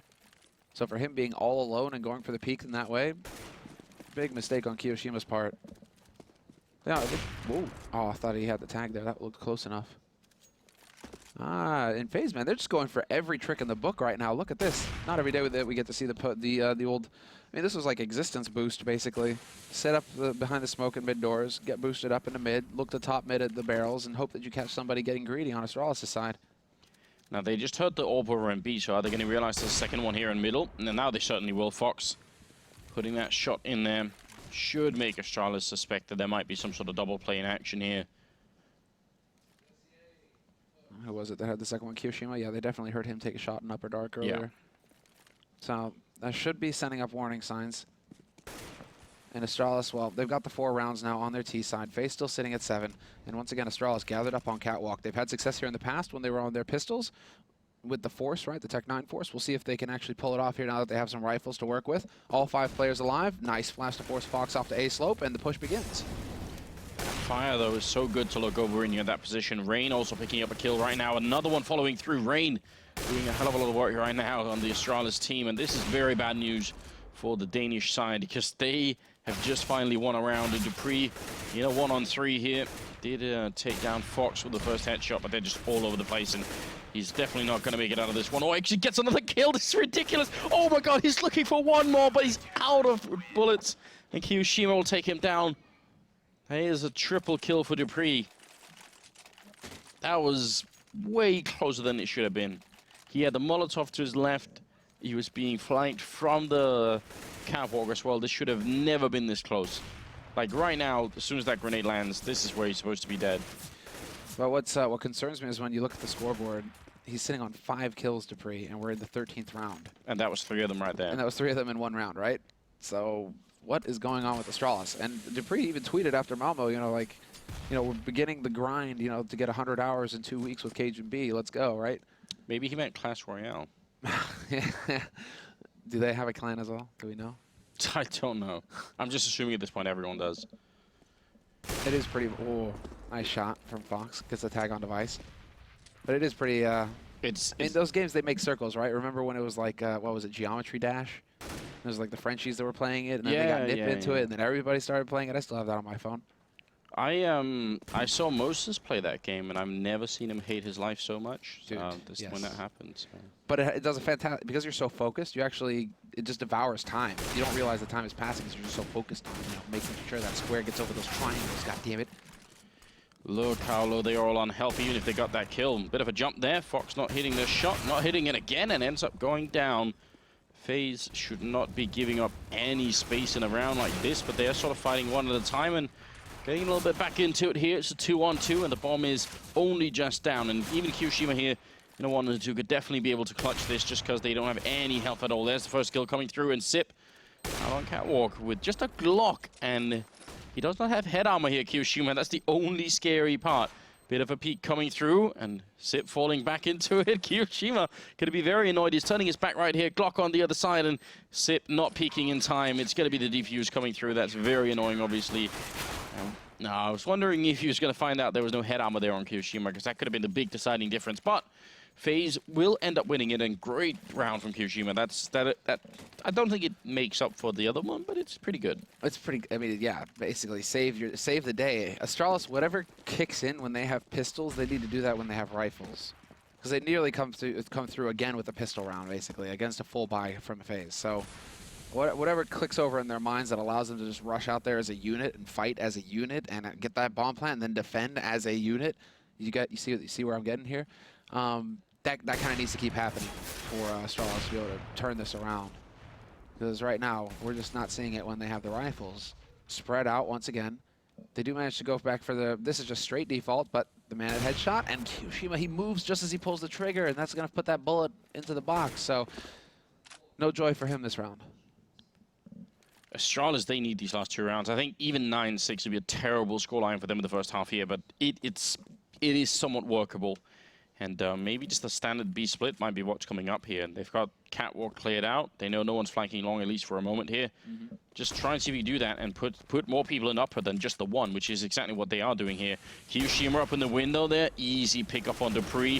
Spray coming over here from Rain. He picks up one. Carrigan will get the refrag, but Device is already low from that earlier battle, and Kyoshima just gets a free shot in the back line here. They should know that he's there, and they finally get the refrag, but AC sprays one and a follow-up as well. They're trying to get out of that smoke, and they have such bad vision coming out of it. 10-4 here. FaZe just wrecking Astralis right now. Yeah, just going ham. Astralis don't really seem to have any idea what to do. Dupree, just no luck for him that last round, that he happens to be the one that Kyoshima's got his crosshair on. But at this point, man, Tech 9s, the whole, I mean, it's just a force buy out of Astralis going into the 15th round, crossing their fingers, hoping that they can get something done. And, well, of course, they're just going to go for all-out aggression phase. They've been aggressive all CT side. It's worked marvelously for them so far, so why not go for more? Kyoshima with the Scar 20, pissing off, you know, players around the world. People do get very salty about the auto sniper, don't they? Yeah, when, I mean, at this level, it's just the Scar 20. The auto sniper shouldn't be that effective with the aim that these guys have. If you're not on point with your shots, they will hit the headshot with you, or hit the headshot on you with an AK. So it's actually pretty tricky to use that Scar 20 effectively. Well, Rain with a triple kill to finish off the half, 11-4 in favor of FaZe. In spite of what looked like a bit of a shaky start, you know, Astralis managing to get back 3-3 at that point. Early on, was looking like it could have been a decent first half, but then they just got completely knocked out of it. The problem is, I've never been that sold on Astralis CT side for this map. Yeah. That B-bomb side haunts me. It's been a long time since they've had, like, dominant CT halves on Dust 2. It's just the B-bomb side that really haunts me. I feel like they've got almost everything else covered pretty well. But that the B-bomb side defense is, in my opinion, pretty dreadful. We'll see how they play it this time around. Well, FaZe might be thinking the same. FaZe might be thinking, okay, Anders, thanks for letting us know, bro. We'll go ahead and...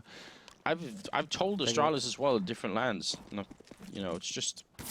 It looks like they are headed that way. Someone spotting in middle, trying to see what's going on. And Device here, USP in hand, walks right into a flashbang. And now they're going to get onto the site. Great shot from dupreeh, taking out Rain mid-air, looking for another one here. Look how he's clicking away. Device helping out a little bit here, and it's a 5 versus 2 at the moment. And they are just going to completely shut down that attack. So pretty well played from Astralis. Could have been much worse, I think. Absolutely. Device, how the hell does he live? He's on 11 HP right now. Keo going for the style points, but he's not going to get any at all. dupreeh will shut him down. And a fantastic defense set up between Device, dupreeh, and Kerrigan there. Just completely stopping FaZe cold. Even though Device didn't get really lucky with his shots, so he did do quite a bit of damage. He just didn't find the headshots, obviously. But then that set it up for dupreeh to slow him down, and Kerrigan with the quick rotate. Everything falling into place nicely. Got to give it to FaZe, though. You know, still admirable that they just decide. You know, it's not every day that we just see straight B rushes in a pistol round anymore, going full MM. No, this is true. I mean, it's such a big risk, isn't it? But because even if you get that smoke and the flash in, it's always a chance the guy clicking with the USP can just hit some headshots for no reason, you know. This time they do a lot of damage to dupreeh, and he's going to charge out anyway, but he was going to get shot in the back regardless, so it might not have been such a bad choice here. UMP doing reasonable work, still 14 bullets left, and not going to be any kind of a bomb plant this round either. So Astralis, a little bit of breathing room here, and the next round should be very easy for them too, so. This is what I was worried about. This is where it starts to get a little tricky for FaZe. CT side, you know, clearly just all-out aggression all over the place from these guys, and it worked really well. T side is going to require a little bit more of a refined approach, and well, FaZe, so far we've seen 2 very aggressive rounds out of them. Obviously, it's going to be another round of eco for them, and Astralis are willing to return the favor. FaZe went for aggression when Astralis were on eco, and, well, Device is just going to go charging straight up to mid. He might get overwhelmed, though. He's not finding any kills. Instead, it's going to be the Tech 9 that he turns to, and eventually he will find one, but definitely didn't want to die without getting any SMG kills. He wanted to get that extra $300 at the end. I still say in this round, you just take it slow, clear catwalk, split B, and see if Astralis have figured out how to change it. Because what they have been doing for a very long time is leaving one guy in B and one guy holding doorway. Yeah. And that guy holding doorway, if he doesn't get maybe even 2 kills, right, then they will get sandwiched in and things will get really weird. This starts off well, though, as AZ will go down over at long range, just walks into the middle and takes out dupreeh. And they have to know, killing dupreeh, that's usually the second man on that site. And the bomb is rotating over into Upper Dark right now. Kiyoshima making some noise, seeing if he can't catch somebody out, but it does look like they are going to go towards that B side eventually. Device will catch Rain peeking, and nobody there to refrag. The Rain just trying to make it happen, hero mode on his own, and that's going to come back to haunt him. Now Astralis actually have the man advantage in this situation. Even though Device is still alone, it's really hard to walk in and actually land that shot, given all these angles that you'll have to worry about when you're peeking towards Plateau. Yeah, definitely. And Device also at a bit of a sort of an open angle in the middle of everything, not usually where you'd expect someone to be. So would be very impressive if Fox could land this kill on him. But he's been pretty good already, actually, so we'll give him the benefit of the doubt here. One guy jumping for him. Oh, he legs Device. That's such a great tactic, but Device still gets the refrag on Kiyoshima. They had the guy jump for Fox, and he actually almost did that, but gonna crouch into the angle. Device able to pick up that kill. And I was about to say, there's no reason for Device to peek any further here. Just leave him be, save the AWP. That's exactly what he does. That was actually very smart from FaZe, but just doesn't work out. Yeah, that's infuriating. They seemed like they had the whole point. Kerrigan will get caught out in the open, though. But Jacob, if he thinks he's going to be able to get out through A long scot-free, he's got something waiting for him. Cajun does not miss the shot. He's not caught sleeping. And that does give it away that there's a double op sort of strategy coming into play here for Astralis. So FaZe now have that to go off of. They know the device had the AWP, obviously, but now Cajun B has shown his hand as well. So FaZe have to take that into account moving forward. And it will be just a quasi-buy coming out from FaZe. No big investment from them in this round. So we'll see what they're able to achieve. If it is going to be the straight long take. Astralis in the last round did use anti-rush nades, but this time around it's a little bit more quiet. Rain down early on. Kerrigan with a perfect weapon here to get a bunch of kills, but he's just going to get dropped on by Jacob. Comes out of the sky with a P250 in hand. Having that MP9, though, against targets with no armor is brilliant, but doesn't even get to use it at all. That's really nasty. What's Device doing in the middle here? He's just being greedy. He's playing close range with a C-set and AWP against what he knows to be essentially an eco round for a FaZe. So if they were to rush him down, he would have the C-set to kill, 4 or 5 members, and then they'd steal his AWP and maybe win the round. I just don't understand. Come on, go for the run boost here. I'm serious. You know they're waiting anyway. Yeah, you did. Nice shots. See, Clean. it would have worked if it was a run boost somewhere. Might have got the drop on him, right? But then they had the second layer of defense. They had Cajun B waiting at cars. That guy's just waiting to go duck hunting. Yeah, but you get both the shots midair. That's the tactic. Just click the deagle twice. Sounds like something Simple would go for, right? He has gone for it in the past, on LAN as well. Yeah, I actually think it would have been a good idea, but I don't think they would have won the round because of it. But I think it's better than just walking out, because you know they're going to be covering long at that point in time. And you don't have any armor, so...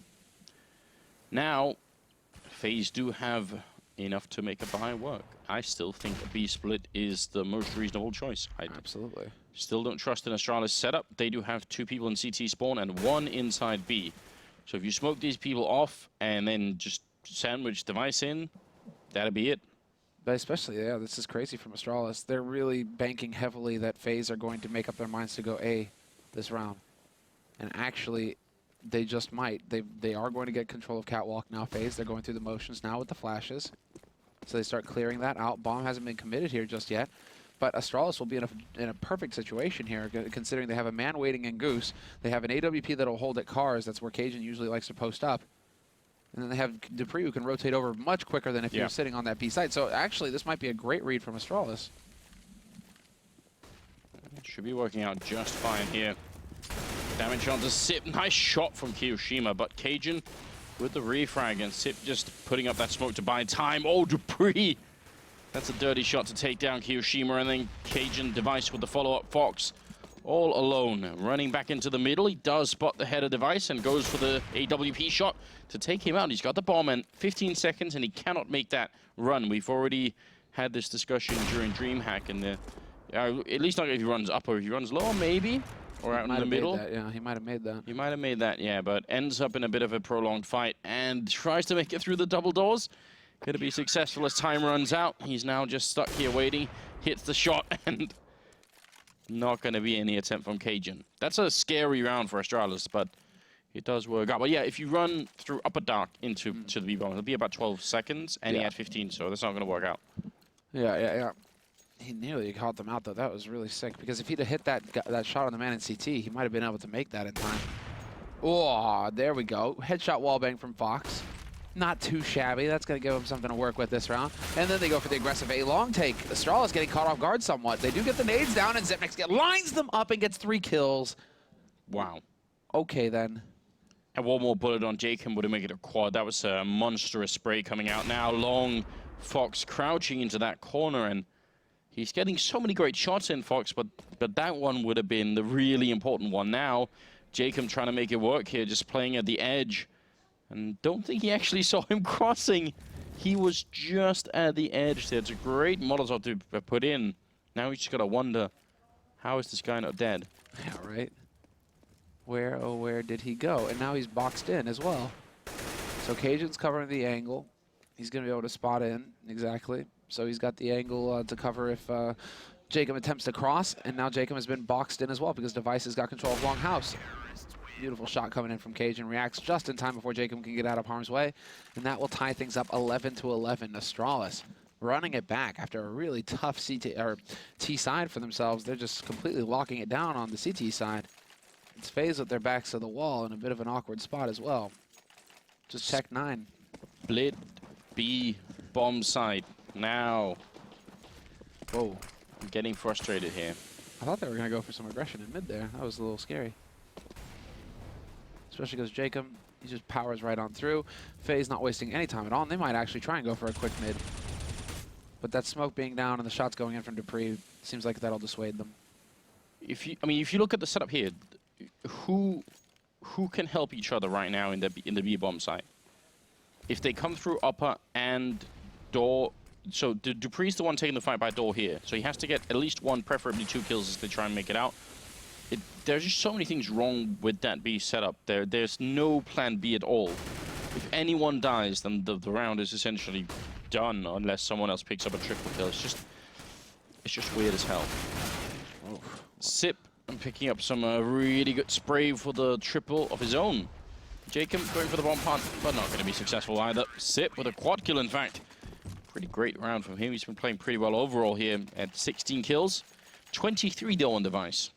Yeah, they've all woken up. Device was doing well in the first half, but the rest of them are starting to turn up as well. Dupree on 15 kills. That's a huge turnaround, considering he was sitting at low single digits at the end of the first half. You know what I think FaZe should do? What's up? Split B. They are kind of. So actually, this is the problem, right? Is now Astralis have set up for it. So this is where it becomes a bit interesting with the calling, right? You can see now Carrigan has also thought, isn't there something about the fact that our B defense sucks? Maybe we should do something about that. And this is, I mean, some part of Counter-Strike is about this, where you obviously there's no way you can know when the terror side is going to be doing a B split, but the really good callers have some sort of intuition, or you've done enough preparation that you know FaZe likes doing this. It's maybe a tendency they don't and we don't know about. Either way, if they turn out to be correct, that's where Astralis just feel like absolute gods, and FaZe are going to feel like, well, what the hell can we do? On the other hand, they haven't been going B for a while, so it might just also be sort of a pattern thing here where they're like, oh, B hasn't been hit for a while, probably this is going to be the round, and from the way they're setting up right now, that may well be true. And with 3 people inside, that's very hard when you're on the terrorist side, because you won't be expecting that third man there. So once you get the kill on the first 2, the third one could get all the kills essentially in return. And they've even been found out in the middle here. Yeah, this is a tough round for FaZe. And a scary call for Astralis as well, because it seems to be working. Yeah, they've been on point so far. They had the A set up perfectly. Now they've actually got the B set up, and Zipnik starts off strong by taking out Rain, and it's just turning into a complete and utter disaster here for FaZe. It's 2 players left alive. Make that 1. Jacob, the only man alive here. They need to do some damage to Astralis, but it's a complete and utter shutout. Cajun only took like nade damage at the beginning of the round. That's it. Everybody else just flawless. And it was Sipnix again with another quad kill, because why not? So 13-11. But if you notice, we've 10 rounds in the second half here. That's the 1 round where they've done it. So the other 9 rounds, they could have probably had a lot more success over at that B-bomb site. And now look, though, they are kind of going for it. They've got the 2-on-2 set up. Kerrigan is going to start off strong by removing Rain. And, well, this is just a perfect anti-eco. Again, Astralis are going to get back-to-back flawless rounds here unless I've just cursed them and Jacob finds some random headshot, but it's not going to happen. Another flawless round. Perfectly flawless, actually. Not a single point of damage taken for Astralis. Puts them up to 14-11. And, well, are they going to be just as good here with this next call? I'm actually really curious now. Kerrigan's on a roll right now. Yeah. You can get into these on the CT side, and it feels so good when you get it right, obviously, but it is always a bit of a risk. Oh, this time it's a cat push. Dupree is going to get boosted up to cat very early on. Zipnix is going to hang around in mid. So again, they're kind of going for a catch-all approach in case FaZe try and go for just, fast mid-take, but Dupree, he's just not showing any fear whatsoever. And that was a little disappointing. Not what we were hoping for, obviously.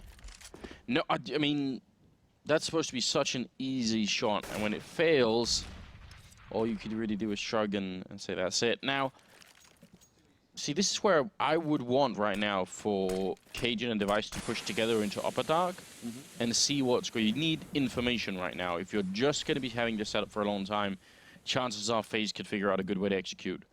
So make that push in. If you don't see anything, leave one man and then rotate the other one into the middle and make that work. Cajun, though, will take out Jacob. That is a really good way to get back into this round. And we're not playing a 4-on-4. And Device has pushed into upper dark, and he'll be in position as well in case they try and rotate around. Zipmix on Cat is going to draw them in, and AZ somehow gets the double spray. And that's the A side completely open for business. Astralis, they put both players on the catwalk, looking to just shut down the push when it came through. But FaZe just power right through, and now, well, it's down to 2 players, Cajun and Device. Device has worked his way up to top mid. But really, I mean, what can you hope to achieve here? 2v4 retake, that's a bit of a tall order, even for players like these. They obviously will have the money, Astralis, if they wanted to sort of throw these rifles away and buy something, but really, what is the point? You know, why would you even try and do that? That's really awkward for Fox. It's like, jump, just keep jumping, don't stop jumping. Make it as hard as possible. Well, there you go, Device gets one. Can they find another? They have a kid. There's just not going to be enough time, though. They have to back off at this point. Well, good job on FaZe, and then maybe especially good job on AZ with that double opening there. That will take us to a 12-14 scoreline, and also the only round on the second half that FaZe have managed to win yet. It's been just a ridiculous run from Astralis. And I said I was questioning their CT side, but it's been brilliant so far. Still not a big fan of the B-bomb side, but it's only been tested when they had the setup for it. The rest of the time, they really haven't done anything. So, still kind of curious. Still kind of wish that FaZe would try and go for it a bit more. Double up still in effect. 13,000 there on Cajun. And decent money on everyone else, too. They're getting quite aggressive on long, but there's a 3-man stack going on over here. Counter flash is coming out. Kerrigan with the mad spray gets one. Still couple of bullets left to get the second one. And that's Kyoshima gone down. He trades out for the AK, goes for another flash and runs back in. Kerrigan is a madman right now. 3 kills, and practically all on his own. And finally, Fox decides to have a say, and it's only going to be up to Fox now in a 1v4. Loses his teammate AZ pushing up on catwalk. That's Zipmix picking up a kill. Now the angle is being held by the AWP on Cajun's hands. He's up in Goose, so he's already in position to deal with this push from Fox when it comes. Fox has to know this as well. He tried to pre-aim the angle, but just isn't going to happen. Cajun already holding the line. And while this is a disaster again for FaZe, just because this resets their money. They had 3 players survive in the last round, so at least there's that. They will be able to afford 3 rifles, but then 2 guys have to go to Tech 9s because they just don't have any bank. And so Astralis, what a turnaround from them. This pretty much guarantees their spot at the LAN as well. I think they only needed the 1 win. And so this is pretty much going to be, you know, done and dusted. Second team that we'll know, because NIP, I think, are the only team that are confirmed, like, good 100% for the LAN so far. Well, Device looking in the middle for a bit of an early shot. This actually forced back and didn't quite get it. They're trying to see if they can make that work. Oh, they've got actually a crossfire of AWPs in the middle. I probably would try and find somewhere else to play on the map right now if I was FaZe, because if any one of these bullets hits, even through the door, that could definitely be the end of the round for you. Device close now with the AK that he's just picked up from Jacob as well. This is horrendous for the terrorist side. Nightmarish, no doubt. Because at that point, where do you go? You've used all of your nades now as well. You've got nothing left as far as utility is concerned. And you know there are 2 ops somewhere on this map waiting for you. They've had time to rotate off. And so Dupree on dark, alone. No real backup for him because Cajun is still hanging around in mid. And while it does look like it's going to get, there's going to be a lot of action on this B site now. FaZer's going to group up and cross their fingers and hope that they can just run in here and rush Dupree down. And with Dupree, did they spot him getting the snake? I don't think so. So the flank comes in and he's going to be able to rack up 2 kills. Could be a 3rd one as well. Fox is the last man alive. Flash goes out, not effective, but the follow-up is. Dupree could just stay there while everyone is rotating. I mean, this is quite smart play. There's no reason really to do anything. Fox going to miss the shot, and out of bullets I think Dupree was, but it'd be Zipmix to follow it up, and Astralis are going to end up winning the map in spite of truly depressing first half that finished 11-4 in favor of FaZe. So even more depressing. Even it's like, you know, I compounded depression here on FaZe side. Just really sad. This is the, yeah, kind of like Mouse Sports, but Mouse Sports have been going for a little bit longer than FaZe have. You know, with the disappointments, right? With the soul-shattering you know, runs that never really go anywhere. Yeah, I still think I think Mouse Sports are at the very top, and I think Astralis is quite close as well. Just Yeah. don't know. At least Astralis make it to semis and then you know get beat up. We could make like a tiered list in the Depression Olympics of Counter-Strike. CS. Yeah, there's definitely there are a lot of candidates out there. Yeah, that's just what it is. We'll do that one day. Not now because we're on such a good mood. Obviously, we do have another game coming up between FaZe and Astralis. It's not quite done yet, but before we do that, we'll have a breakdown of this one because it actually was a bit interesting and quite a cool comeback. So please, D-Man, take it away for us. Yeah, thank you very much, guys. And let's talk about that comeback because that was 10 rounds without a plan, without anything. To Astralis straight. I thought Dust 2 was a pretty even map, T-side heavy. What's going on with this game? 11-4 CT side to start with for FaZe, and then they just had nothing on the T side. I thought first half, wow, Astralis looks very disconnected, but then that was before I saw FaZe play T side. Yeah, you were all changes. They were ruining your 110% comment. You were like, I thought they'd be really up for this. Exactly. No, but I mean, FaZe had opportunities where Fox got a kill through the double doors and they initiated a long push.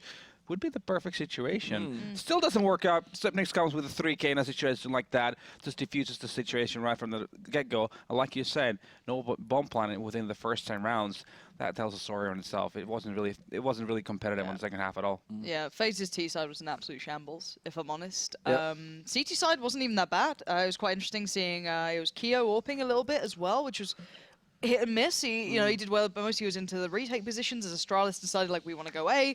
They tried to abuse mid a bit, and actually they had a good shot of it. They managed to get Device through double doors, this being on the first half, of course, going through double doors, picked up Fox, but then can convert it anywhere. So, once FaZe were dug in the sights, they were very good. But yeah, that second half just kind of ruined everything. It seemed like once Cajun and Device, they had that double up setup, there was just no moving them. Yeah, I mean, you have to credit Astralis as well. They had a really good read on FaZe all the time. They had that 3-man stack on middle or on A side, right? There's the right time. And they smashed them along so many times. Yeah, exactly. Yeah. So it was just like, that's the one thing, the beauty of the CT side does too. You need to take a little bit of risk. You need to sometimes send, like you said, just try to demolish them on long. But if you don't have the manpower, then you'll have to play passively. But on those occasions when FaZe was attacking long, they happened to have 3 people there, and they made it work really well. Well, you'd assume that maybe Dust 2 was probably FaZe's best chance of getting something off Astralis. We're moving on to an Inferno next. Definitely a map that Astralis are very comfortable on. And also FaZe, I mean, like we've mentioned, Keo just joined this team, and Inferno, it needs a lot of composure. It's tactic heavy. Yeah, it's very execute heavy, and needs a lot of coordination on your T side. So I'm not really hopeful for FaZe coming to Inferno. Yeah, well, we'll discuss it more, guys, after the break. When we come back, it will be the final match of the night. It's going to be a little later one tonight, that's for sure. FaZe versus Astralis coming up after this.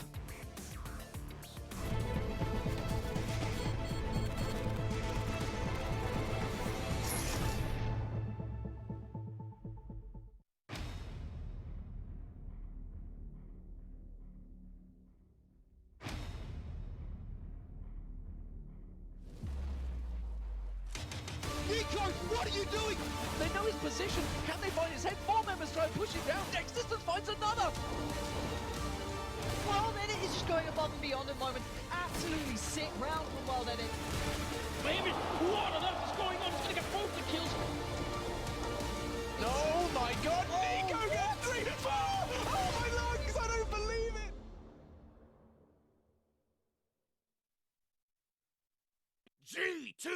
G2A.com, the best video game store ever!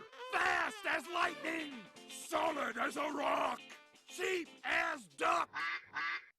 What's more, you can sell on it because it's also a marketplace. Remember G2A.com, the best video game store ever! Are you ready?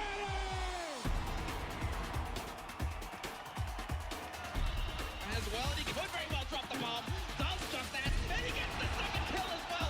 Get right, putting it back into this round. Oh my goodness, the energy in here is electric! The bomb plant not quite going down. Oh my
ESL Pro League is brought to you in part by Logitech G, Pay Safeguard, thescoreesports.com, G2A, NVIDIA, and ESEA.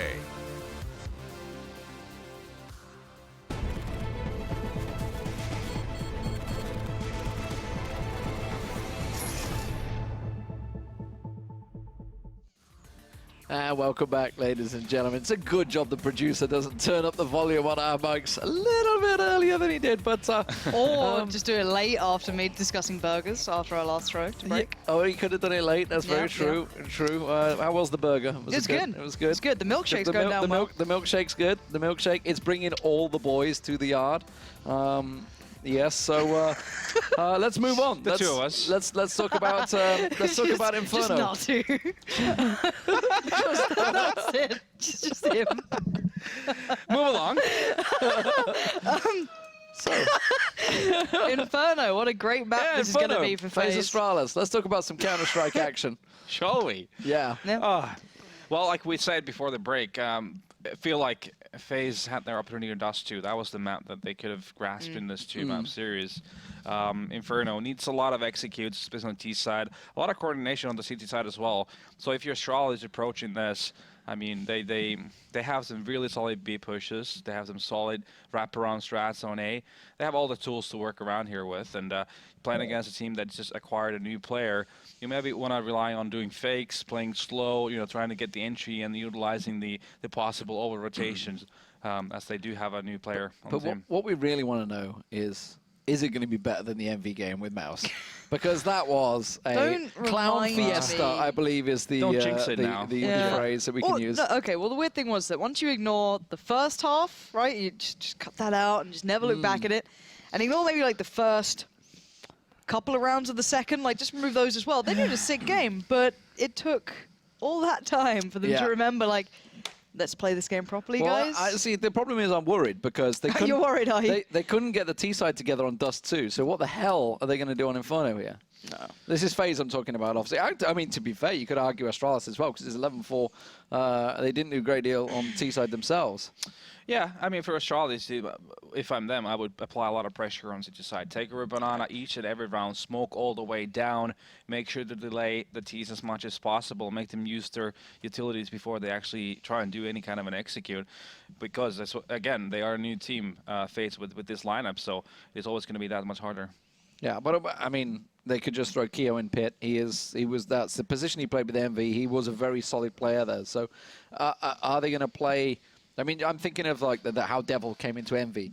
How is Keo going to come into interface? Is he going to play those positions he's used to? I mean, are they going to try and sling him into positions that they used to use Makalelian? No, I wouldn't do that. No, definitely not. Definitely not. You want to utilize at the end of the day, I think Keo is a very capable player, so you want to put him in his comfort zone. I mean, it's like a useless move to get a new player and put him in the spots of the previous player. So besides, you got to play by his skills and the assets that he brings to the team. Yeah, the one thing I would say is, though, Astralis has some extremely good players here. You could argue specialists who can have their own way. You look at Zipnix, of course, like, solo site players will have a good time on this map.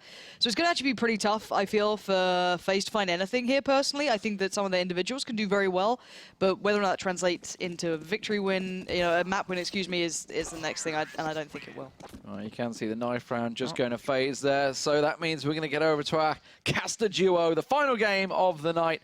Hopefully they are ready to go. It is going to be, of course, Anders and Semler. We'll get there eventually. There we go. We're so ready you would not believe. We'll get there eventually. Absolutely What's brilliant. up, everybody? Hi. Right. Are you doing? Are you all right? You doing well enough? I just scarfed down 2 burgers and like the speed of light, man. It was sick. Actually, it was sickening. I might experience some heart palpitations or something along those lines pretty soon here. Well, just try and let me know if anything is gonna go wrong. Right? I'll see what I could do. You gonna resuscitate me, Anders? Yes. Someone tweeted me earlier that people were saying kiss cam in the chat, even though we're just doing pro league. So let's not have any kind of mouth-to-mouth action here, and let's just see if we can continue keep this as clean as possible, really. We do have the dual elites picked up on Rain. First thing catching my eye here, and a bit of a stack over at the B-bomb site. So probably FaZe thinking, well, we have a bit of a clue about what's going on. Kiyoshima could have maybe treated himself to a free kill then. I wonder if Astralis, now they've sort of been halfway found out here, but it looked like they wanted to make some noise here and then potentially run for B eventually. That seems like it's part of the plan. Nades are going out now. There's still a man spotting on the corner, though. That's Kiyoshima. And so they will eventually wrap their way back around over towards the A site, Astralis. Oh, interesting decision on their part. They actually wanted to make this work. Kerrigan is going to be setting it up. It's all a fake on this B site, and this is keeping 3 players locked over here for FaZe. And in the meantime, he calls for the rotate onto the A site, and it works perfectly. Xyp9x starts off strong by taking out Rain. And he even had 2 pistols. Ooh, what a shot. Kiyoshima turning around in middle. He seems really dialed in here, which is good news because the bomb is down, and it's a 4-on-4 full retake here. And I think Rain even had the kit. No, he can't even have the kit. No one had a kit here on FaZe. That's really reckless. Now they're going to be in an awful position. Even if they're a man up here, it's going to be tricky. And Dupree, with that kill, making it very tough. All they need to do is hide and buy time. And Dupree, not the best to hide and seek right now. That's a little bit better. Kerrigan and Jacob one-on-one. The bomb is planted in the worst possible position. I also hate people who plant in this position, but Kerrigan, so much time without the kit here, and he's going to just run in. Triple kill for him, and that will be the round. And again, just to reiterate, don't ever plant in that corner. Because it literally kills Anders one small piece of himself at a time. Yeah, I cannot deal with it. The only thing that will make me more angry than people planting in that corner is people plant in that corner and then put some guy in apartments who's supposed to try and save the round, even though he cannot shoot the guy who's behind the box. I mean, teams, it's actually pretty rare to see them do that these days, though. So I'll give them that. I'll give them that. But yeah, you're right. That is a horrible place to plant the bomb. Regardless, it will be the buy coming in here for Astralis, and they're just actually going all the way through. Straight wrap. It's not the veggie wrap. This is the crunch wrap supreme. And it's just going to go barreling onto the side. Xyp9x opens it up on Kiyoshima. That's the pit cleared out. But the rotation has come through, and it's going to be up to Kerrigan to hold the line. And it looks like he's doing pretty good so far. 2 kills for him. He can spot the other one as well. There's the 3rd. And the 4th, making it nice and neat. Good balanced round number. What I actually like about this round is that Rain was playing in Boiler, and they saw him peek the corner, and they just put up a smoke and ran past him. They just ignored him. They're just like, whatever, just play that corner. We're just going to continue. So that was some good speed and no respect at all actually being shown from Astralis' side. FaZe, they don't have armor, just USPS all across the board, not a single upgraded pistol. So both Cajun and Dupree should just be given free reign to do whatever they want with these MAC-10s. Yeah, at this point, Device is going to get the drop. FaZe have stacked on the B, so I mean, we'll see if they can actually pull this off. That is Jacob. He's the sacrificial lamb. He's there to tempt the T-Rex that is Astralis into the trap, but it doesn't look like Astralis are going to take that bait. The bomb is waiting over here at A, and they're currently scouting it out. Not seeing anybody on A might be enough of a signal here for Astralis to start heading over here and actually get that bomb plant down. I'm just thinking that Astralis are going to be a totally different beast, right? You know, Dust 2 looked like it took them a little while to wake up, but once they did, they came in with a really solid, 10 rounds in a row on CT side, locked down the map, did everything right. So coming out to T side Inferno, which is a much more technical map, which is going to be a weakness for FaZe. Yeah, got to be feeling the Danes here. Yeah, you might be right. I mean, especially with Kiyoshima being so new to the roster and Astralis being so good on this map in general. Well, Dupree gets 1 kill, Kerrigan with a good follow-up. Bit of a shame that it's the AK getting all the frags here, but still, if they're winning the round, then I don't think they'll matter. They'll mind too much here. AC picking up 1 kill, actually a follow-up as well. They lose 3 men in this round, Astralis, which is just a bit too much, I'd say. Yeah, that was a bit excessive. They keep 2 AKs alive at least, but yeah, losing 3, it's a little bit much. Means that they're gonna have to tap a bit too much into that bank. So. Not ideal for Astralis, considering you want to maintain that economy for as long as possible.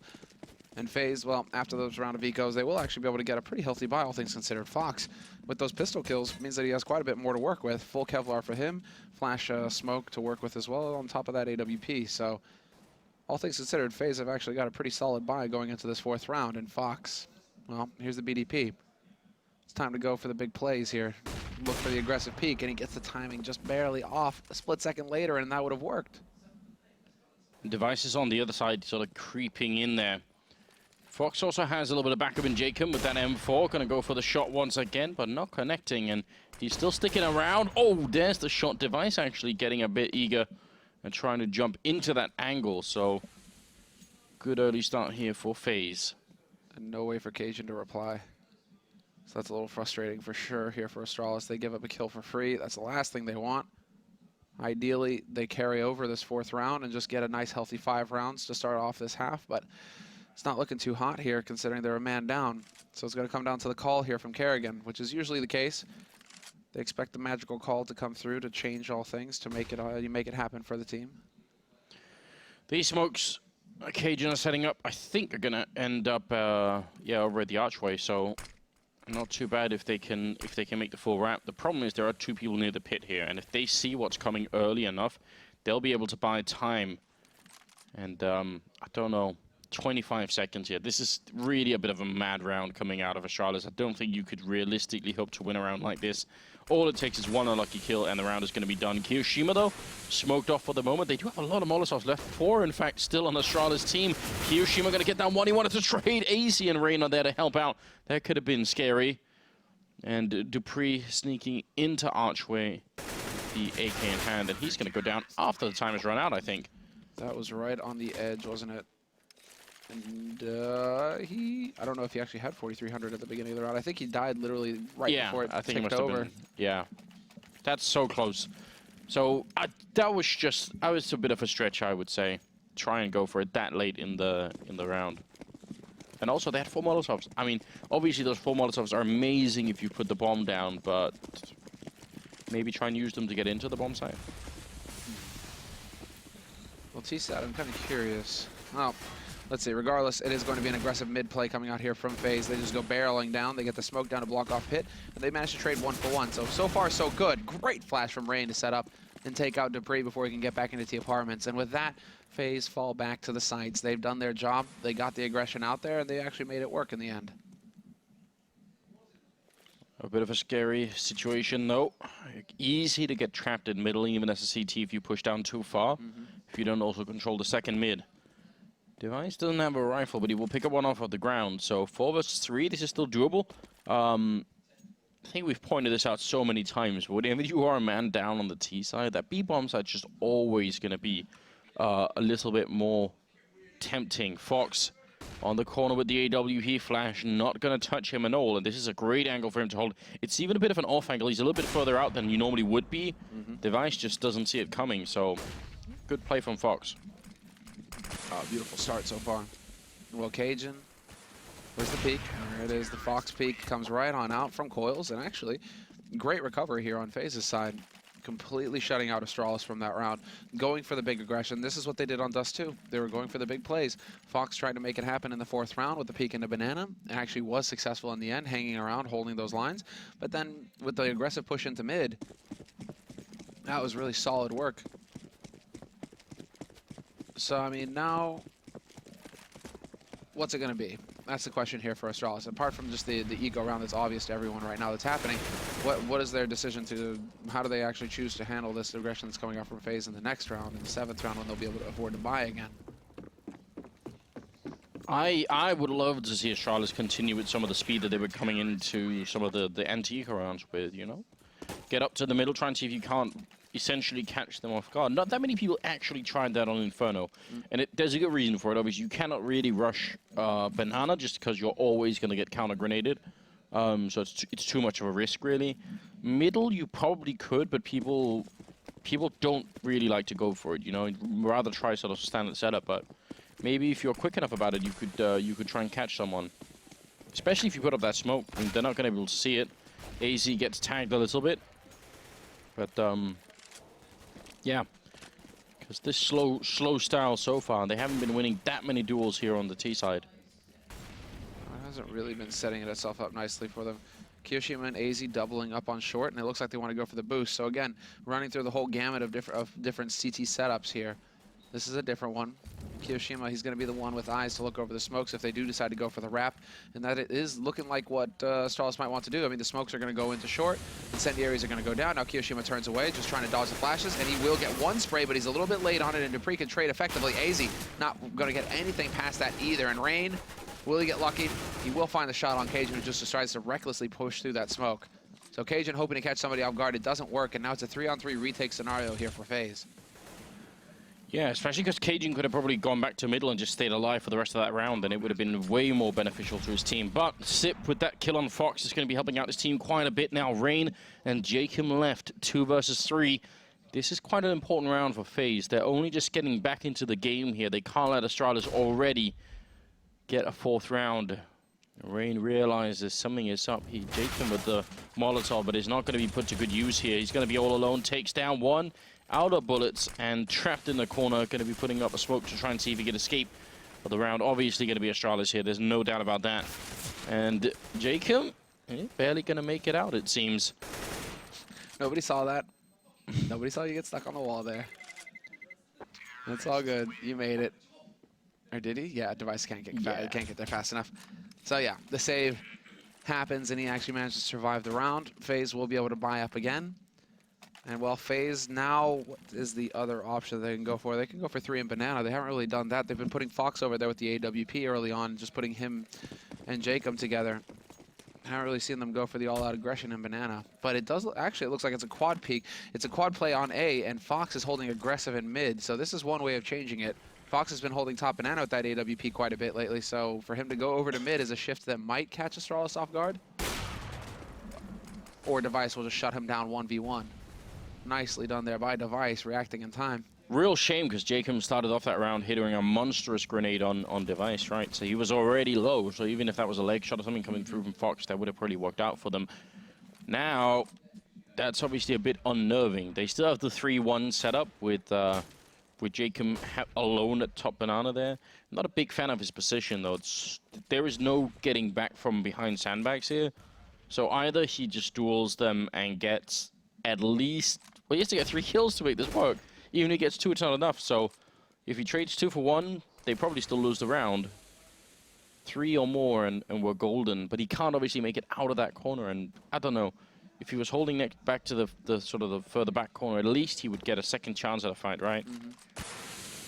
Yeah, that's the idea. But right now, the fact that he is pushing up like this is telling him, I mean, it's basically allowing for the 3 players to just stay fixed on A. Rain, he is kind of thinking about coming up to Arch now. Footsteps. Jacob is hearing Cajun make some noise over here. 30 seconds left.